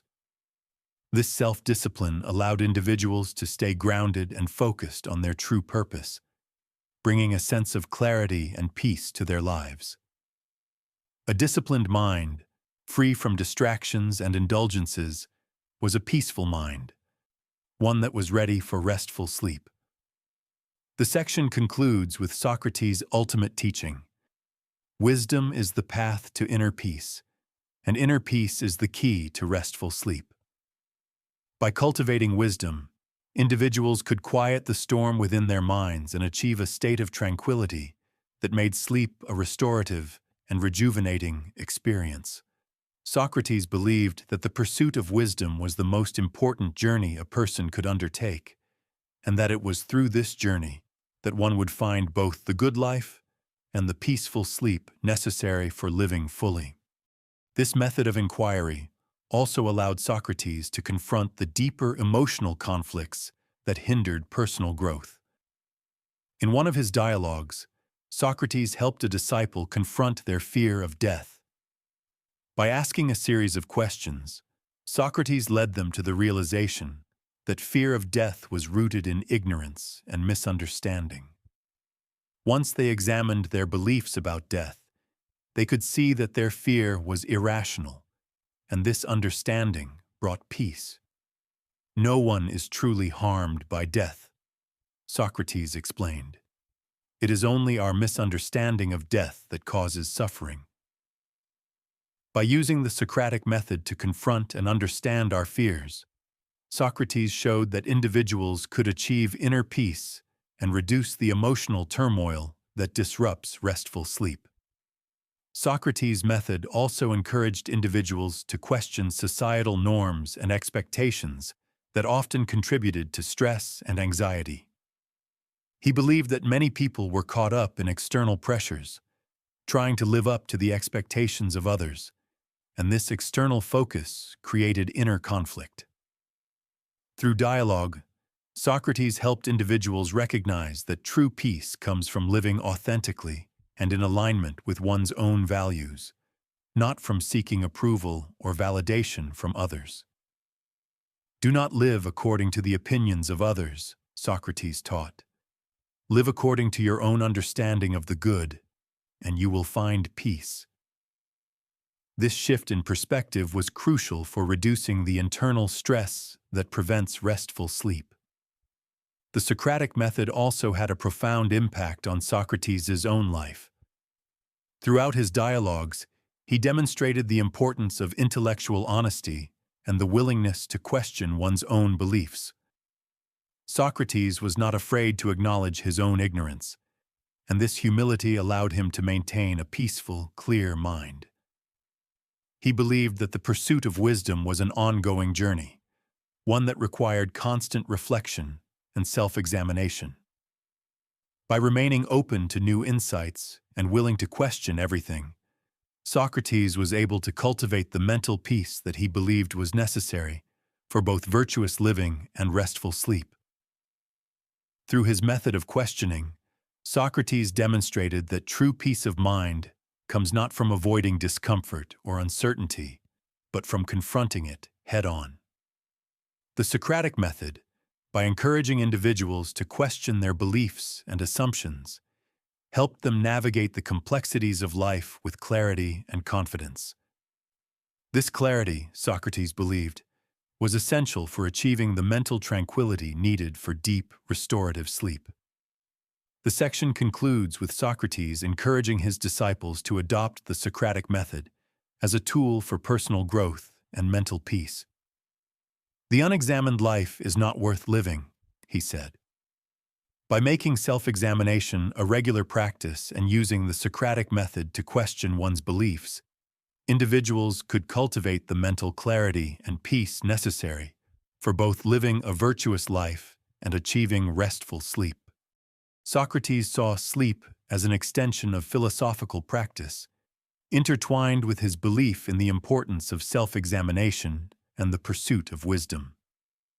In his view, sleep was not an escape or a break from life, but rather an integral part of the human experience that, when understood properly, could enhance one's philosophical journey.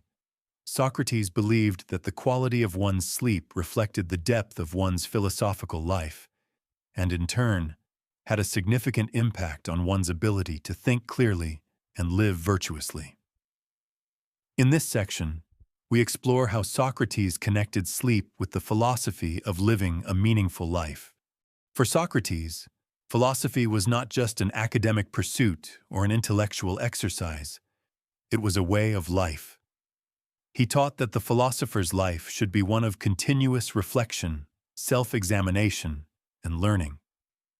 The philosopher, in Socrates' view, was constantly striving to understand the true nature of the self and the world around them. This deep, continuous engagement with life and thought, Socrates believed, required rest and renewal. Without sufficient sleep, the mind would become clouded, making it difficult to pursue wisdom and engage in philosophical inquiry.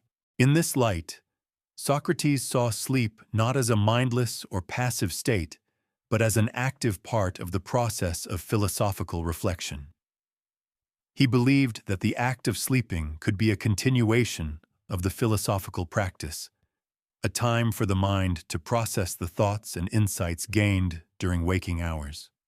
Just as philosophers spend their days contemplating big questions and searching for truth, Socrates believed that the mind continues this process during sleep, integrating and organizing the information gathered throughout the day. Socrates also emphasized the importance of mental tranquility for philosophical clarity. He taught that one's thoughts must be free from anxiety, distractions, and desires in order to engage in meaningful philosophical reflection. A mind that is restless or disturbed by external distractions cannot think clearly, and thus cannot engage in the pursuit of wisdom. Sleep, for Socrates, was essential for restoring this clarity, as it allowed the mind to rest and rejuvenate, ready to continue the quest for understanding the next day. The mind cannot engage in philosophy when it is weary, he said, for it must first find peace in sleep before it can truly see the truth. Socrates also believed that a well-rested mind was essential for living a virtuous life. He often argued that people's actions were a reflection of their state of mind. A person who was anxious, distracted, or overwhelmed by desires would likely make decisions that were not in line with their true values. Sleep, Socrates argued, helped restore mental balance and clarity, allowing individuals to approach life with greater insight and moral strength. He taught that just as the body requires rest to maintain physical health, the mind requires sleep to maintain the mental peace necessary for virtuous living. In his dialogues, Socrates often compared the mind to the soul and emphasized how they were interconnected. Just as the body needs physical nourishment and rest, the soul needs mental nourishment and peace. For Socrates, living a good life required nourishing the soul with wisdom and virtue, while also allowing it the rest it needed to reflect and regenerate. The soul is like a garden, he would say. It must be tended to with care, and it must be allowed to rest so that it may grow. Sleep, in this metaphor, was the period of rest that allowed the soul to rejuvenate, preparing it for further philosophical growth. Socrates' teachings on sleep also extended to his view of death, which he often discussed with his students. While many people feared death, Socrates maintained that death was simply another form of rest, a final sleep, if you will. He saw death as a natural part of the human experience, not something to be feared. Death, Socrates said, is either the greatest of all blessings or the greatest of all evils. It is the philosopher's duty to view it with a calm mind, as one would approach a restful sleep.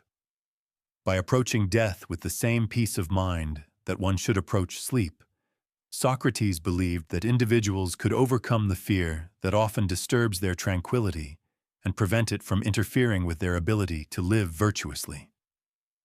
Moreover, Socrates suggested that those who lived philosophical lives could approach sleep with a sense of fulfillment and peace. A life well lived, guided by wisdom and virtue, naturally leads to peace of mind, allowing for restful sleep without the burden of regret or anxiety. Socrates often said that a philosopher who has lived virtuously need not fear the approach of sleep, for they have already faced the most difficult questions of life and reconciled their actions with their beliefs. A virtuous life is a life at peace, Socrates declared, and a life at peace sleeps soundly. Socrates also acknowledged the role of dreams in the sleep process. While he did not believe in interpreting dreams in the mystical sense that was common at the time, he did believe that dreams could be a reflection of the mind's deeper thoughts and feelings. A dream, Socrates said, is like the waking mind's reflection, a manifestation of what lies deep within. He encouraged his disciples to reflect on their dreams, as they could offer valuable insights into their inner state and areas of their life that required more attention or self-examination. This approach to dreams was consistent with his overall philosophy of self-awareness and reflection. The section concludes with Socrates encouraging his followers to view sleep not as a passive break from life, but as a continuation of the philosophical journey. By practicing self-examination, living virtuously, and striving for wisdom, individuals could achieve a state of mental peace that extended into their sleep. Live well, Socrates advised, and sleep well will follow. Sleep, like life, is an opportunity for growth, reflection, and renewal. In this way, sleep becomes an integral part of the philosophical life, allowing individuals to rest and recharge in preparation for the next day's pursuit of wisdom. Socrates saw sleep not only as a physical necessity, but as a reflection of one's soul and inner state. He believed that the quality of a person's sleep mirrored the condition of their mind and soul. In this section, we explore how Socrates viewed sleep as a direct outcome of living a virtuous and thoughtful life. A peaceful, restful sleep, he argued, could only be achieved when the soul was at peace, when the individual lived in accordance with wisdom and virtue. Socrates often spoke about the soul, viewing it as the essence of a person's character and decisions. He believed that the soul, like the body, required nourishment and care to remain healthy. The soul could become disturbed by vices such as greed, anger, and envy, which led to inner conflict and unrest. Socrates taught that when the soul was not in harmony, when it was filled with negative emotions and desires, it affected the mind, causing anxiety, fear, and ultimately restlessness. This unrest prevented the individual from achieving peace and clarity, both in their waking life and during sleep. The soul that is troubled, Socrates said, cannot rest. It is like a vessel filled with turbulent waters. No peace can be found within it. He argued that when the soul was weighed down by negative emotions or moral conflicts, the mind became clouded and restless, leading to disturbed sleep. In contrast, a soul that was aligned with virtue, guided by wisdom, courage, and temperance, would experience peace and tranquility, which would naturally extend into restful sleep. Socrates believed that when the soul was at peace, the mind could relax, leading to a deep and rejuvenating rest. This idea of sleep as a reflection of the soul was central to Socrates' philosophy of self-examination. Through his method of questioning, Socrates encouraged individuals to reflect on their actions, desires, and motivations in order to achieve clarity of mind and peace of soul. When individuals lived with integrity and aligned their actions with their highest values, they cultivated a sense of inner peace that extended to their rest. To sleep soundly, Socrates taught, you must first live wisely. Socrates viewed the pursuit of wisdom and virtue as the key to a peaceful soul. By understanding one's own nature, confronting fears and desires, and acting according to reason, individuals could bring their soul into harmony. This inner harmony, he believed, would result in mental clarity, allowing individuals to achieve the tranquility necessary for restful sleep.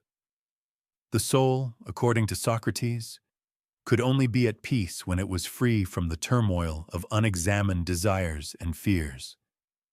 Only then could the individual experience true rest, both physically and mentally.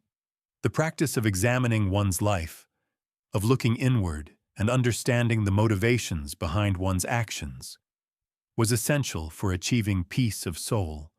Socrates emphasized that the soul could not be healed or restored without honest self-reflection.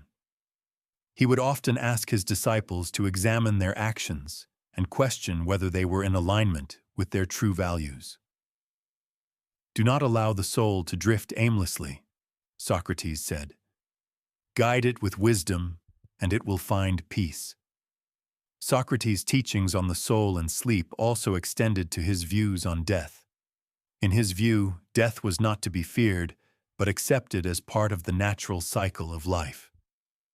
Death is merely the final sleep, Socrates said, and in that sleep there is no conflict, no desire, no fear. It is the ultimate rest. For Socrates, the way one lived their life directly impacted how they would face death. If a person lived a life guided by wisdom and virtue, they could approach death with calm and acceptance, just as they would approach sleep. He encouraged his followers to live in a way that allowed them to be at peace with both life and death. By aligning their actions with virtue, they could achieve a peaceful soul that would guide them through both the challenges of life and the inevitability of death. This sense of inner peace, Socrates believed, was the ultimate source of restful sleep. When the soul was at peace, the mind could rest easily, unburdened by fear or anxiety. Socrates' ideas about the soul and sleep also aligned with his views on the body. While the body was important, he believed that the soul was the true source of a person's well-being. The body may rest, but it is the soul that gives rest to the mind, Socrates remarked. He taught that the mind and soul were inextricably linked, and when the soul was at peace, the body could rest and rejuvenate. Socrates believed that the harmony of the soul was a prerequisite for the body's restoration during sleep. Socrates also spoke about the need to cultivate the soul through knowledge and virtue. By learning to control one's desires and fears, individuals could achieve a state of emotional balance that would promote peace of mind and restful sleep. He believed that true peace came not from external comforts or pleasures, but from an internal state of harmony. The greatest peace comes not from the world outside, but from the harmony within, Socrates said. It is the soul that creates peace, and peace is the key to restful sleep. The section concludes with Socrates reminding his followers that sleep is not merely a physical need, but a reflection of one's inner state. By living a life guided by wisdom, virtue, and self-awareness, individuals could cultivate a soul at peace. This peace, Socrates believed, would naturally lead to a restful and restorative sleep, which would allow individuals to wake each day with renewed energy to continue their pursuit of wisdom and virtue. Socrates' ideas about the mind, sleep, and inner peace were far ahead of his time, laying the foundation for many modern psychological concepts related to mental health and well-being. Although he lived more than 2 millennia ago, Socrates' teachings on self-examination, emotional balance, and wisdom have proven to be highly relevant in today's discussions on sleep psychology. In this section, we explore how Socratic philosophy has influenced modern psychology, particularly in its approach to achieving restful sleep through mental clarity and emotional regulation. One of Socrates' key insights, which aligns closely with contemporary psychological theories, is the idea that mental clarity and peace are essential for achieving restful sleep. Socrates believed that an individual's mental state directly impacted the quality of their sleep. In the same vein, modern psychology has found that anxiety, stress, and unresolved emotional conflict can interfere with sleep, causing insomnia or restless nights. Research in sleep psychology shows that individuals who experience high levels of stress or emotional turmoil have difficulty falling asleep and staying asleep. Socrates' emphasis on self-examination and mental peace can be seen as an early form of the mindfulness practices that are now widely recommended for managing stress and improving sleep. Socrates' method of introspection, often referred to as the Socratic method, plays a crucial role in modern psychological practices, particularly in cognitive behavioral therapy, CBT. CBT encourages individuals to examine their thoughts and beliefs, challenging negative or unhelpful thinking patterns. This process of cognitive restructuring is very much in line with Socrates' approach to questioning assumptions and uncovering deeper truths. By encouraging his disciples to question their own beliefs, Socrates helped them understand the causes of their internal conflict, paving the way for emotional regulation and peace. Similarly, CBT helps individuals identify the cognitive distortions that contribute to anxiety and stress, allowing them to adopt healthier thought patterns and achieve mental clarity, essential for improving sleep. Another significant aspect of Socrates' philosophy that relates to modern sleep psychology is his view on emotional regulation. Socrates taught that emotions such as fear, anger, and desire, when left unchecked, could disturb the soul and prevent the mind from finding peace.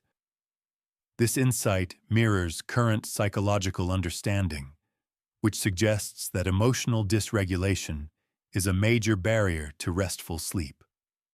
Studies in emotional psychology show that individuals who have difficulty managing their emotions are more likely to experience disruptions in sleep, as negative emotions often trigger physiological responses that make it difficult to relax. Socrates' emphasis on living a life guided by wisdom and virtue can also be seen in modern psychology's focus on the importance of living in accordance with one's values. Positive psychology, a modern branch of psychology, emphasizes the role of meaning and purpose in well-being. Research has shown that individuals who live in alignment with their core values are more likely to experience psychological peace and less likely to suffer from anxiety, depression, or sleep disorders. This is similar to Socrates' belief that living a virtuous life leads to peace of mind, which in turn leads to restful sleep. Socrates believed that when individuals lived in accordance with their true values, they could achieve inner harmony, which was necessary for both a meaningful life and peaceful sleep. Socrates' views on sleep also anticipate modern ideas about the importance of rest and rejuvenation for both mental and physical health. While the ancient Greeks did not have the scientific understanding of sleep that we do today, Socrates intuitively recognized that sleep was essential for the body and mind to restore and maintain their functions.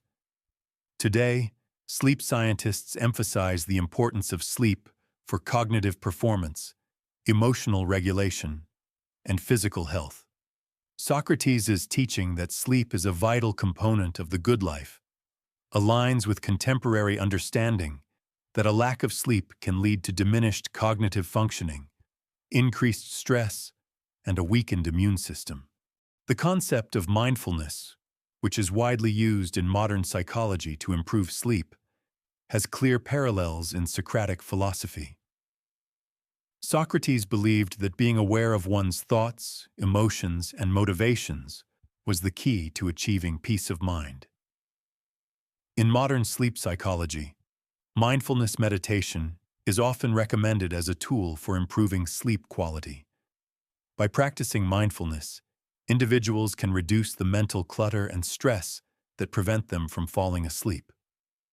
The goal of mindfulness is to bring awareness to the present moment and to observe one's thoughts without judgment, much like Socrates' method of questioning and examining one's beliefs. By practicing this form of mental awareness, individuals can calm the mind and prepare it for restful sleep. Furthermore, Socrates' insights into the importance of self-knowledge and introspection have influenced modern therapeutic practices, particularly those used to treat insomnia and other sleep disorders. Cognitive behavioral therapy for insomnia, CBTI, encourages individuals to reflect on the thoughts and behaviors that contribute to their sleep problems and work to change them. This approach echoes Socrates' belief that understanding one's inner world is crucial for finding peace and achieving restful sleep. By helping individuals examine the root causes of their sleep disturbances, modern therapists are following the Socratic tradition of self-examination as a means of achieving mental clarity and peace. In his dialogues, Socrates often spoke about the importance of emotional balance and mental discipline. He taught that people should not be ruled by their desires or fears, but instead should cultivate wisdom and self-control. Modern psychology has similarly found that emotional regulation plays a key role in sleep. People who are able to manage their emotions effectively are less likely to experience stress-related sleep disturbances. This emotional balance, Socrates believed, could only be achieved through self-awareness and understanding, which allowed individuals to bring their emotions under control and find peace. Socrates' influence on modern sleep psychology is a testament to the timelessness of his ideas. His focus on the importance of self-examination, emotional regulation, and living in accordance with one's values has resonated with psychologists throughout the centuries and continues to shape our understanding of the mind-body connection. By following Socrates' teachings and embracing the principles of self-awareness and wisdom, individuals can cultivate the inner peace necessary for achieving restorative sleep, ensuring that both mind and body are prepared for the challenges of the day ahead. While Socrates lived in a time long before the modern scientific understanding of sleep, his teachings offer profound insights into how we can cultivate restful sleep in the contemporary world. In this section, we explore how the principles of Socratic philosophy can be applied to modern sleep practices, helping individuals achieve the mental peace and clarity necessary for deep, restorative rest. Socrates' emphasis on self-examination and mindfulness can be seen as a precursor to many modern techniques used to enhance sleep quality. In today's world, where distractions and stressors abound, the practice of introspection remains a valuable tool for calming the mind. By taking time each day to reflect on one's thoughts, emotions, and desires, individuals can begin to understand the underlying causes of their restlessness and anxiety, leading to greater emotional regulation and mental peace. Socrates would encourage us to ask ourselves critical questions. What is causing my anxiety? Why am I resisting sleep? Am I living in alignment with my values? These kinds of questions allow us to confront the mental clutter that keeps us from achieving restful sleep and create a sense of clarity that leads to peace. One modern sleep practice that aligns closely with Socratic philosophy is the practice of journaling. Socrates would encourage individuals to examine their lives by writing down their thoughts and reflecting on their actions. Similarly, journaling today provides an opportunity to process emotions and gain insight into the thoughts that may be interfering with restful sleep. By writing about the events of the day, One can identify sources of stress or worry and release them before bedtime, preparing the mind for peaceful rest. Mindfulness meditation, another modern practice, draws heavily on Socrates' teachings. While Socrates didn't use the term mindfulness, his philosophy of being present, examining one's thoughts, and cultivating mental clarity closely mirrors the principles of mindfulness. By focusing on the present moment and observing one's thoughts without judgment, individuals can reduce the mental chatter that often keeps them awake. Mindfulness practices like deep breathing, body scans, or focusing on a single thought or image help calm the mind and promote relaxation, making it easier to fall asleep. Socrates' advice on emotional regulation also has practical applications in modern sleep practices. He believed that living a life of virtue and aligning one's actions with wisdom was key to achieving inner peace. In the context of sleep, this means that emotional disturbances, whether caused by unresolved conflicts, negative thoughts, or excessive desire, must be addressed in order to achieve peace of mind.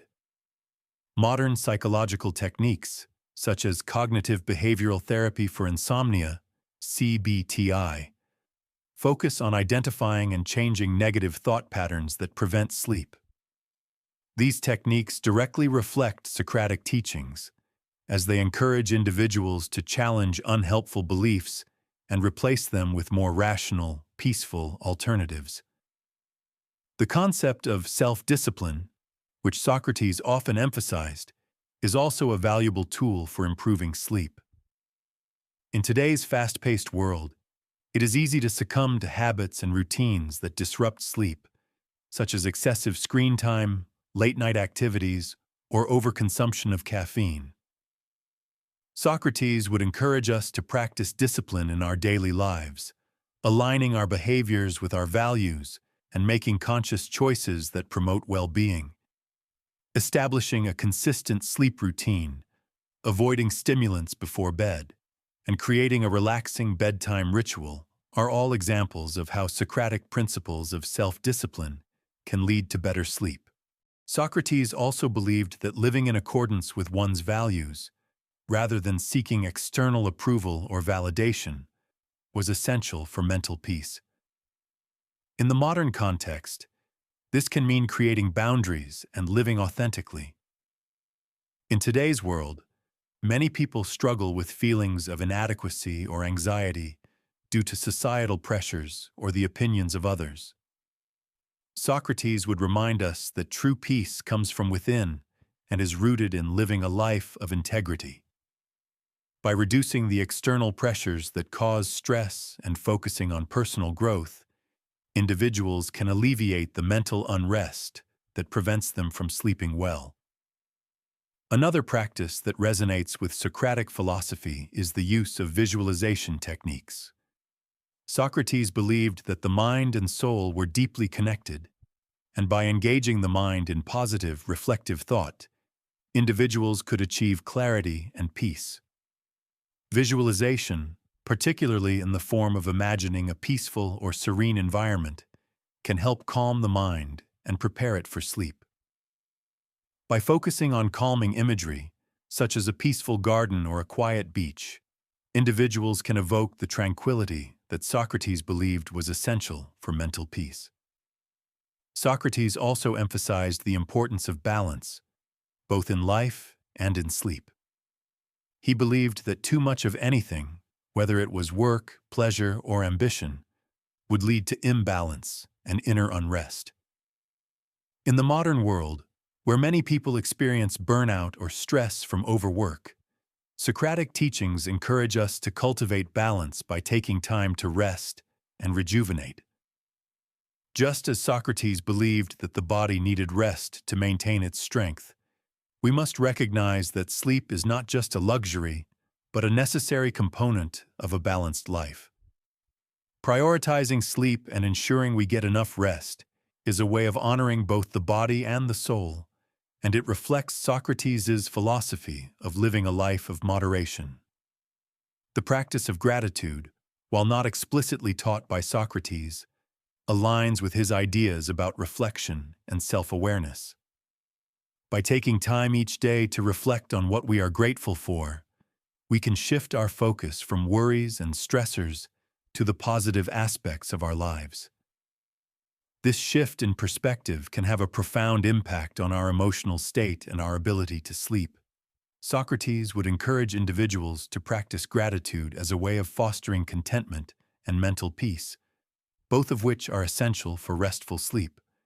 In conclusion, Socratic principles of self-examination, emotional regulation, and wisdom offer powerful tools for improving sleep in the modern world. By practicing mindfulness, living in alignment with our values, and maintaining self-discipline, we can cultivate the mental peace and clarity necessary for restorative sleep. Socrates' teachings remind us that sleep is not merely a break from life, but a vital part of the journey toward living a virtuous, meaningful, and peaceful life. For Socrates, true mental peace didn't simply arise from idle rest or escape from life's struggles. It was the result of deep, deliberate reflection on one's life, actions, and purpose. This section explores the concept of calm after reflection, where Socrates believed that the peace found through introspection and the pursuit of wisdom led to a deep, restorative sleep. After engaging in meaningful self-examination, individuals could experience a profound sense of calm, readying their mind and body for rest. Socrates taught that by engaging in reflection, individuals could confront their internal conflicts and emotional turmoil. This act of self-examination required honesty, courage, and a willingness to face uncomfortable truths. But for Socrates, this was the only way to achieve clarity of mind. When the mind became clear and free of mental clutter, it was able to rest peacefully, free from the worries and distractions that often hinder sleep. This clarity, Socrates believed, was the result of living a thoughtful life, one that was continuously examined and aligned with virtue. Reflect upon your day before you sleep, Socrates would suggest to his disciples. He believed that the process of reflecting on one's actions, thoughts, and emotions allowed the individual to gain insight into their behavior and, importantly, to make peace with the events of the day. For Socrates, rest did not mean avoiding or repressing thoughts, but rather understanding them, seeing them clearly for what they were. This reflective practice cleared the mind, allowing for a peaceful transition into sleep.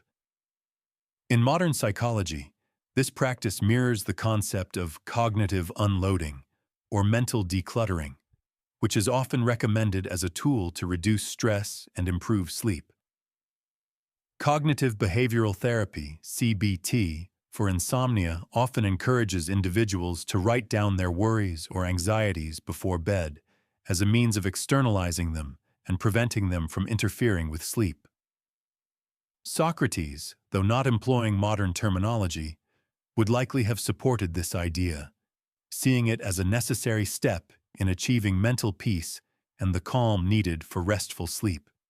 For Socrates, the reflective process was also a way to gain greater wisdom.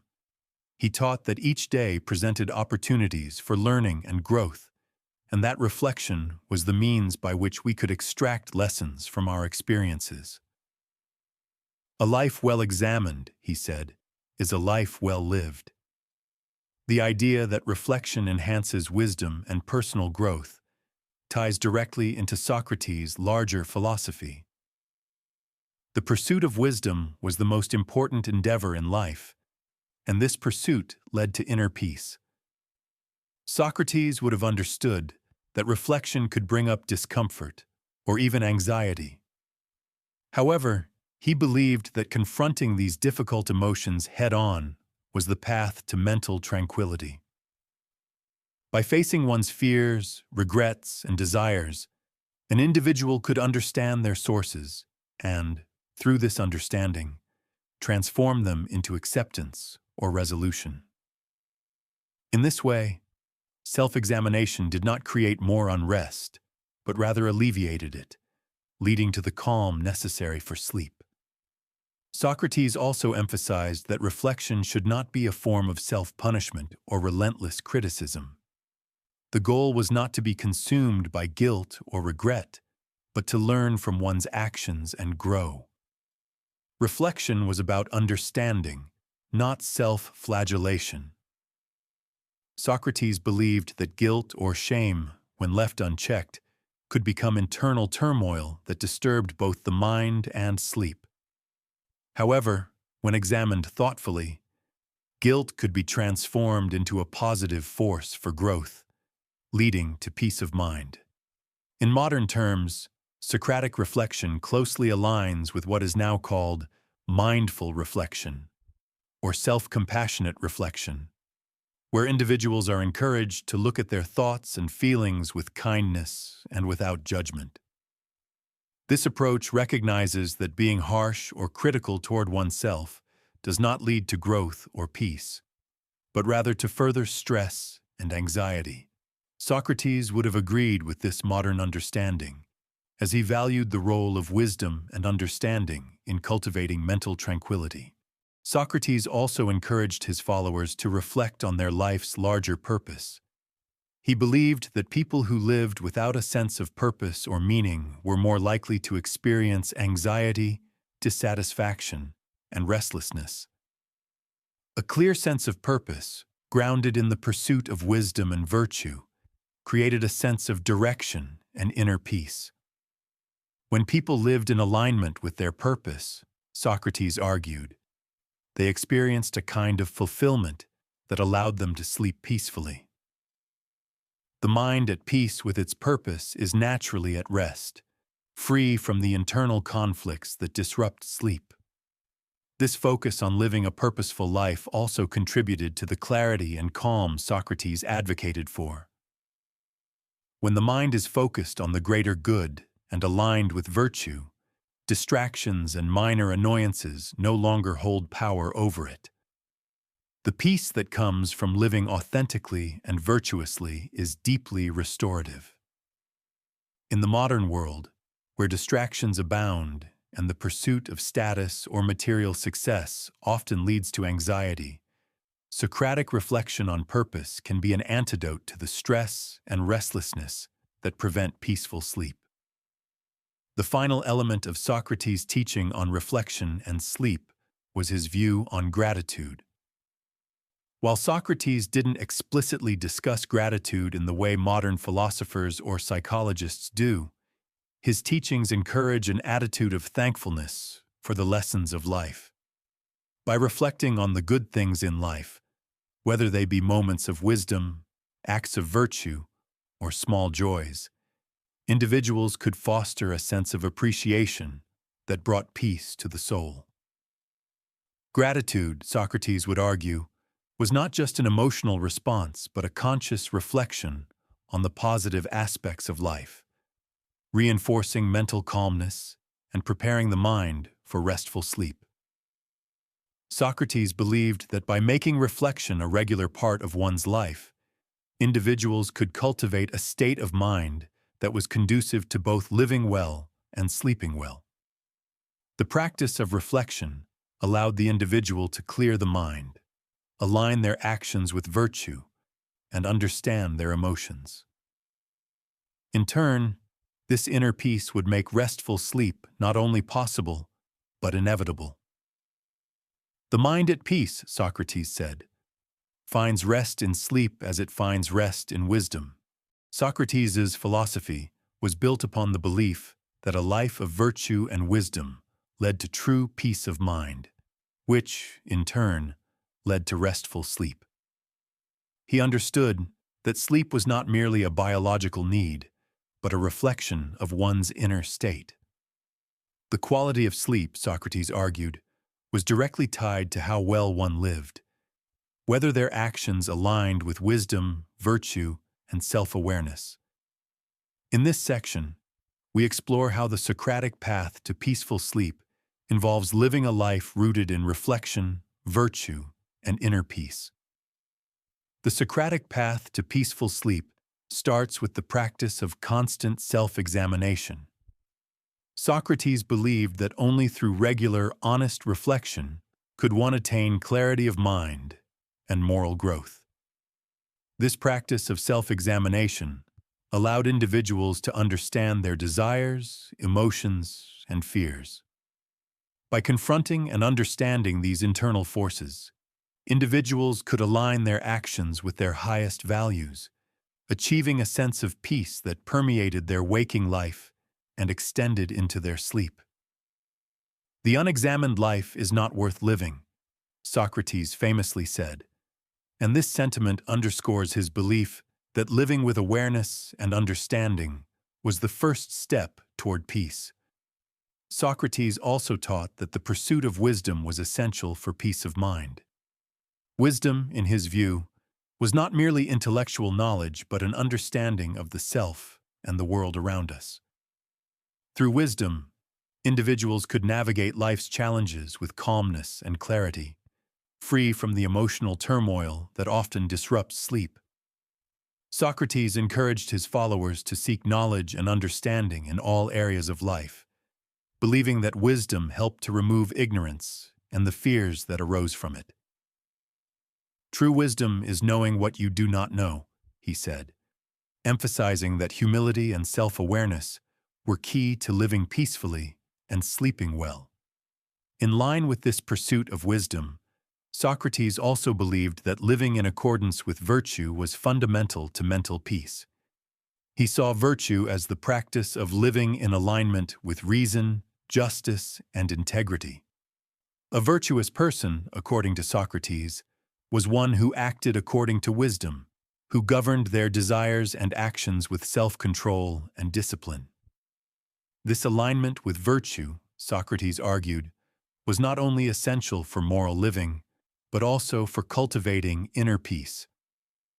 When individuals lived virtuously, free from internal conflict or moral dissonance, their minds were at peace, and thus they could sleep soundly.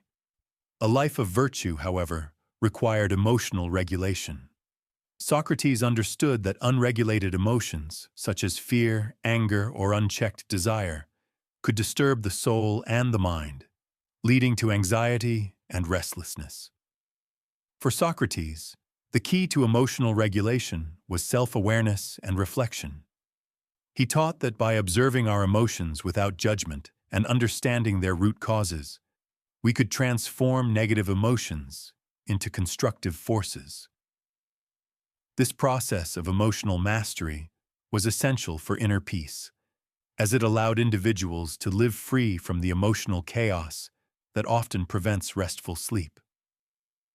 It is not the events themselves that disturb us, but our judgments of them, Socrates taught, emphasizing the importance of controlling our reactions to the world around us.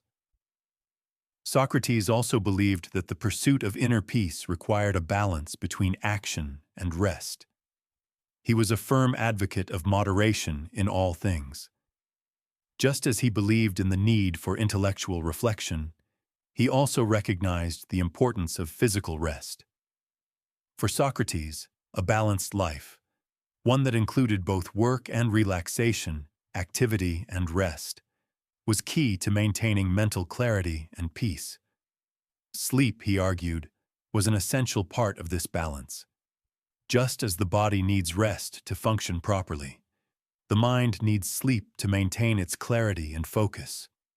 Socrates taught that those who lived in accordance with virtue and wisdom would naturally experience a harmonious balance between their waking life and their rest, allowing them to achieve peaceful sleep. Socrates' teachings on the mind-body connection also played a role in his views on sleep. He believed that the mind and body were deeply interconnected and that mental health was reflected in physical health. When the mind was at peace, the body could relax and regenerate. Conversely, when the mind was troubled or stressed, the body would feel the effects, making restful sleep difficult. Socrates recognized that caring for the mind through philosophical reflection and self-examination was just as important as caring for the body through physical rest. This holistic approach to well-being, which recognized the interdependence of the mind and body, was key to achieving restful sleep. Socrates also believed that the practice of self-control and moderation helped to prevent the physical and mental exhaustion that disrupts sleep. He often spoke of the dangers of overindulgence and excess, whether in physical pleasures, ambition, or desires. Socrates taught that living a life of balance and moderation allowed the mind and body to function optimally. By avoiding excess and living according to reason, individuals could maintain the energy and mental clarity necessary for both their waking life and their sleep. Excess in anything disrupts the harmony of the soul, Socrates warned, emphasizing the need for self-control in all aspects of life. The Socratic path to peaceful sleep also involved confronting and overcoming fears and anxieties. Socrates believed that fear was a significant barrier to inner peace, and he often discussed the importance of understanding and managing fear. He encouraged his disciples to face their fears directly, questioning their beliefs and assumptions about the world. By examining the root causes of their fears, individuals could dispel irrational anxieties and regain control over their minds. Socrates believed that this process of confronting fear was essential for mental peace, as it allowed individuals to release the tension and anxiety that interfered with their ability to sleep. Socrates' approach to sleep was ultimately about achieving a state of alignment between the mind, body, and soul. He believed that when individuals lived in accordance with their highest values, practiced self-reflection, and regulated their emotions, they would naturally experience peace, both in their waking life and in their sleep. Sleep, in Socrates' view, was not merely an escape from the struggles of life, but an opportunity for the mind to rest and restore its clarity, preparing it for the challenges of the next day. The section concludes with Socrates urging his disciples to pursue the good life, the life of virtue, wisdom, and self-awareness, in order to achieve both inner peace and restful sleep. The life of a philosopher, he said, is the life of peace, and peace is the foundation of true rest. By following the Socratic path of self-examination, emotional regulation, and wisdom, individuals could achieve the mental clarity and tranquility necessary for a peaceful, restorative sleep. Socrates believed that sleep was not merely a physical necessity, but the ultimate reflection of a peaceful and well-lived life. For him, sleep was the reward for a life aligned with wisdom and virtue. In this section, we explore how Socrates viewed sleep as the culmination of a life well lived, one where the individual had achieved a state of mental and emotional balance, tranquility, and peace. At the heart of Socratic philosophy was the pursuit of peace of mind. Socrates taught that the soul's tranquility was the most important goal of human existence. For Socrates, living a virtuous life required individuals to attain inner peace, peace that was cultivated through wisdom, self-examination, and emotional regulation. This peace, he argued, was not something that could be achieved by escaping life's challenges, but rather by confronting and understanding them. By facing our fears, desires, and internal conflicts, we could achieve the mental clarity necessary to live a life of integrity and balance. Socrates believed that this peace of mind naturally extended into the realm of sleep. The mind at peace, free from the mental noise of fear, anxiety, and desire, could rest deeply and rejuvenate. A person who had lived virtuously, who had examined their thoughts and actions and sought wisdom in every area of life, would be able to sleep soundly. True rest, Socrates said, comes not from avoiding life's challenges, but from living in a way that brings peace to the soul. For Socrates, sleep was the ultimate reward for a life of reflection and virtue. When individuals aligned their actions with their highest values, acted with wisdom, and regulated their emotions, they would naturally experience inner peace. This peace was not fleeting or superficial, but was a lasting state of mental and emotional harmony that permeated every aspect of life, including sleep. When the soul is at peace, the body will naturally rest, Socrates taught. The soul that is free from conflict does not struggle when it rests. Socrates also believed that the quality of sleep was directly linked to the quality of one's thoughts. In his view, those who had spent their days engaging in philosophical inquiry, striving to understand the nature of the self and the world, would find sleep to be a time of restorative rest. Sleep is not just the absence of wakefulness, he said. It is the peaceful return of the mind to its natural state of rest.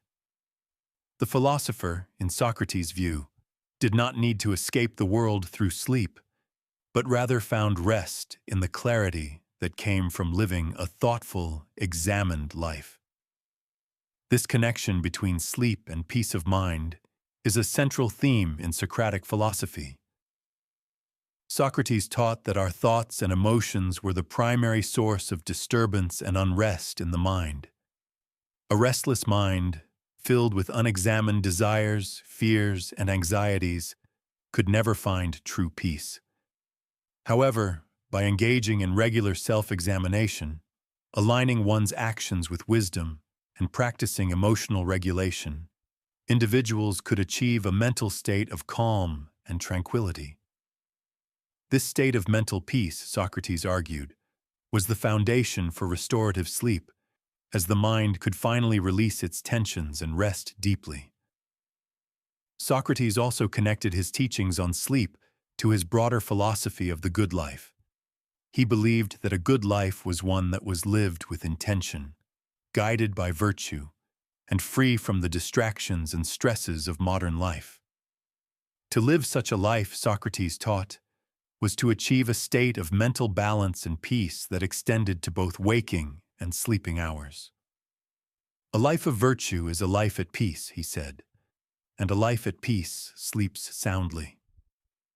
By cultivating wisdom, living in accordance with reason, and fostering emotional balance, individuals could achieve both the good life and the peaceful sleep necessary for optimal well-being.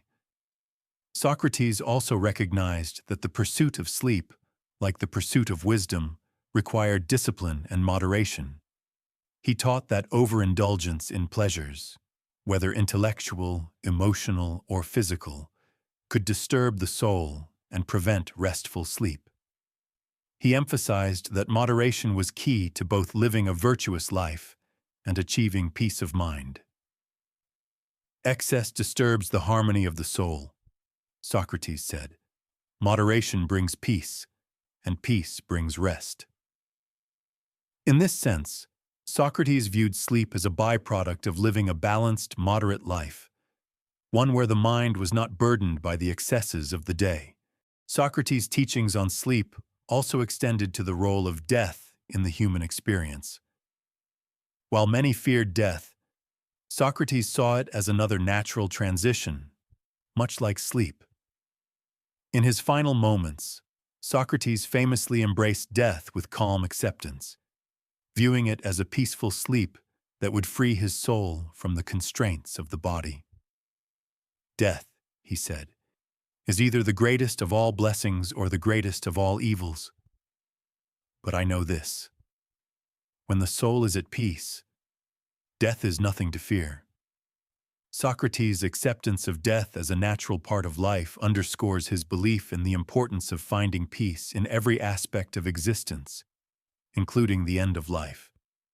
In a similar way, Socrates encouraged his followers to view sleep not as an interruption or escape, but as a natural and necessary part of the human experience.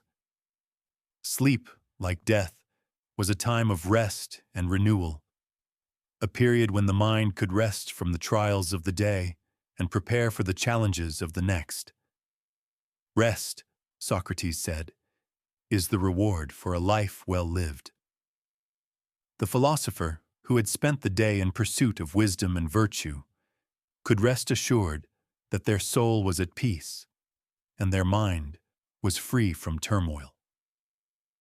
The section concludes with Socrates' final teaching on the relationship between sleep and the good life.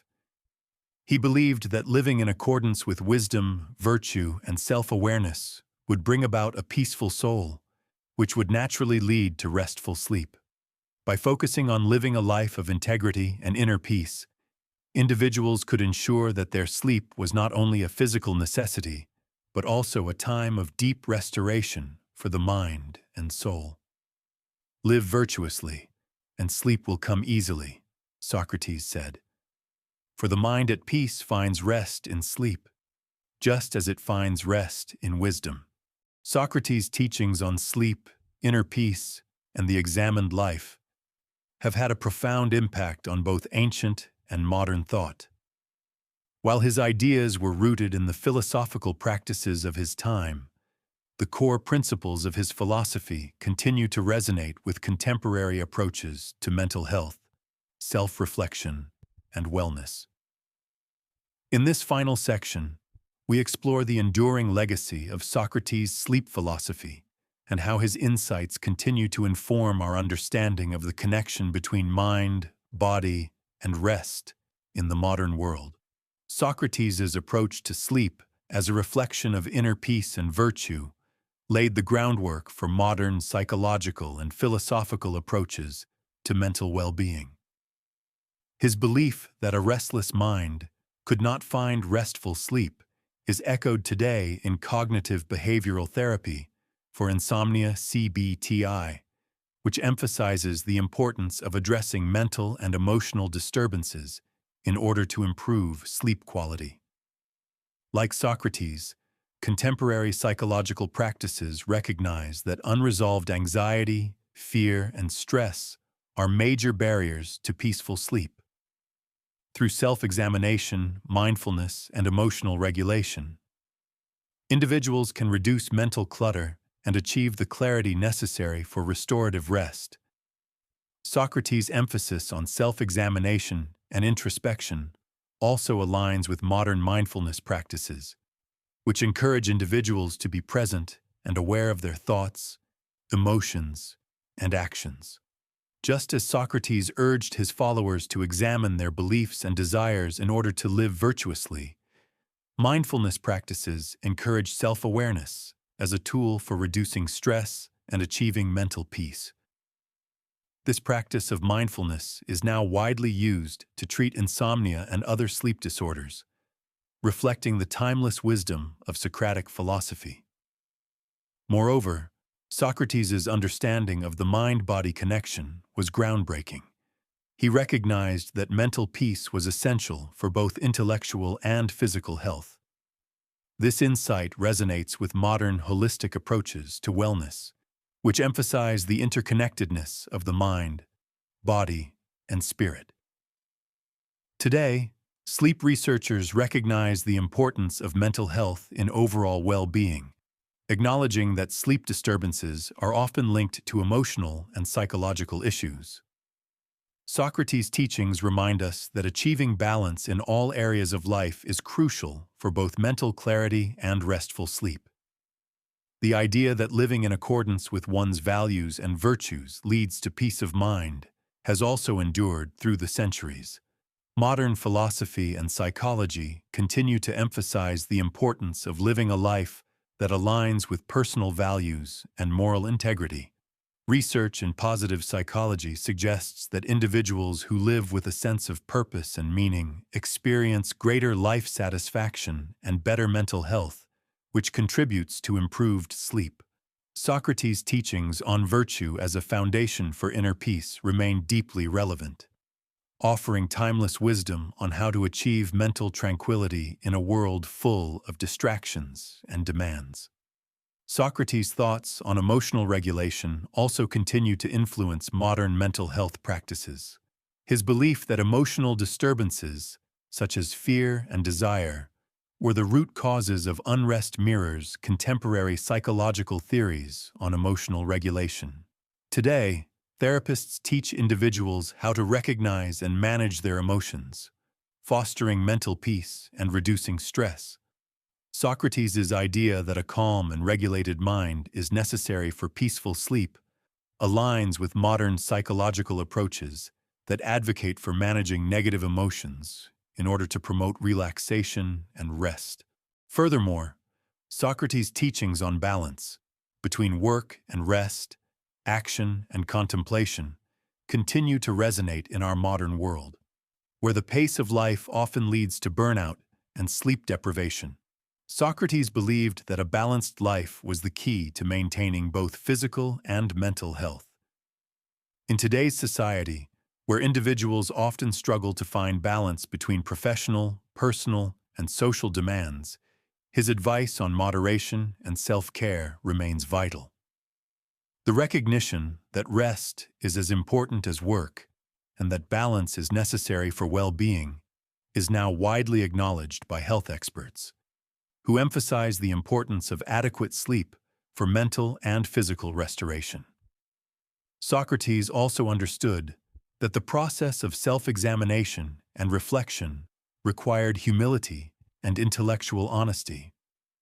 This commitment to truth, no matter how uncomfortable or challenging, is a core value in modern psychotherapy and counseling.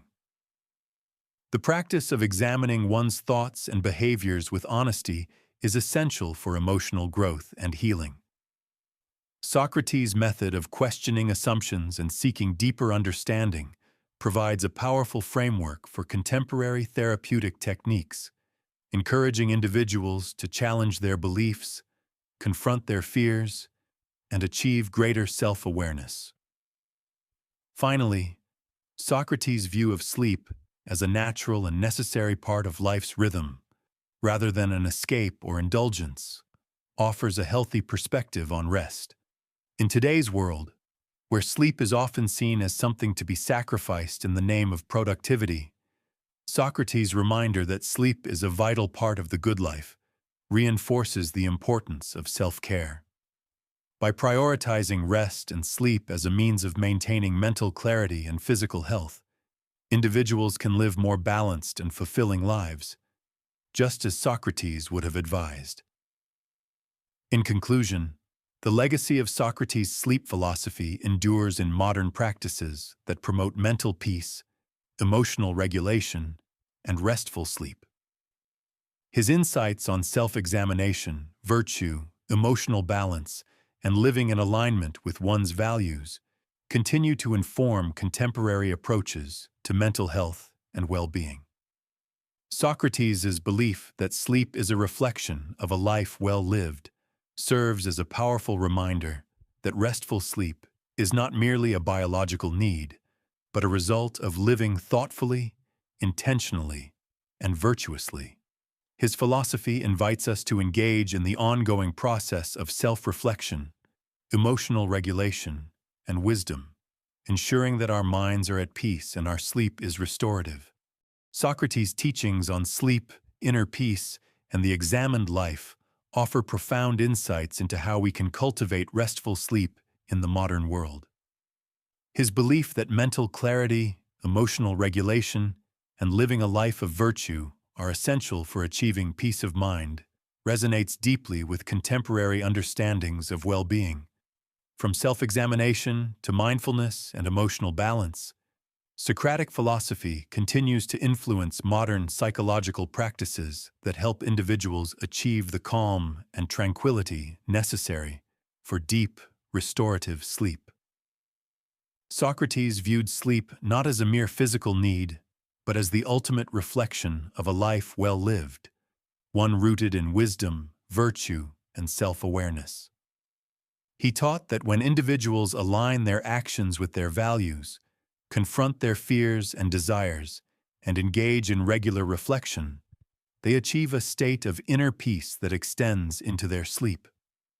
Sleep, for Socrates, was not a mere escape from the troubles of life, but a natural process of restoration for the body and mind, a time to rejuvenate after a life thoughtfully lived. In today's world, where stress, anxiety, and distractions often disrupt our ability to rest, Socratic principles offer a path forward. By prioritizing self-reflection, mindfulness, and emotional regulation, we can cultivate the peace of mind necessary for restful sleep. Socrates' teachings remind us that true sleep is not just the absence of wakefulness, but a reward for living in accordance with our highest values and principles. As we continue our journey through life, we can take inspiration from Socrates' timeless wisdom, applying his principles of self-examination, moderation, and wisdom to achieve greater peace of mind, inner tranquility, and restorative sleep. By living virtuously and reflecting regularly on our actions and desires, we can quiet the mind, heal the soul, and experience the restful, rejuvenating sleep that Socrates believed was the natural result of a life lived well. In the end, Socrates' philosophy offers a profound invitation to all of us to live thoughtfully, to examine our lives with honesty and wisdom, and to rest peacefully, knowing that we are living in harmony with our deepest values.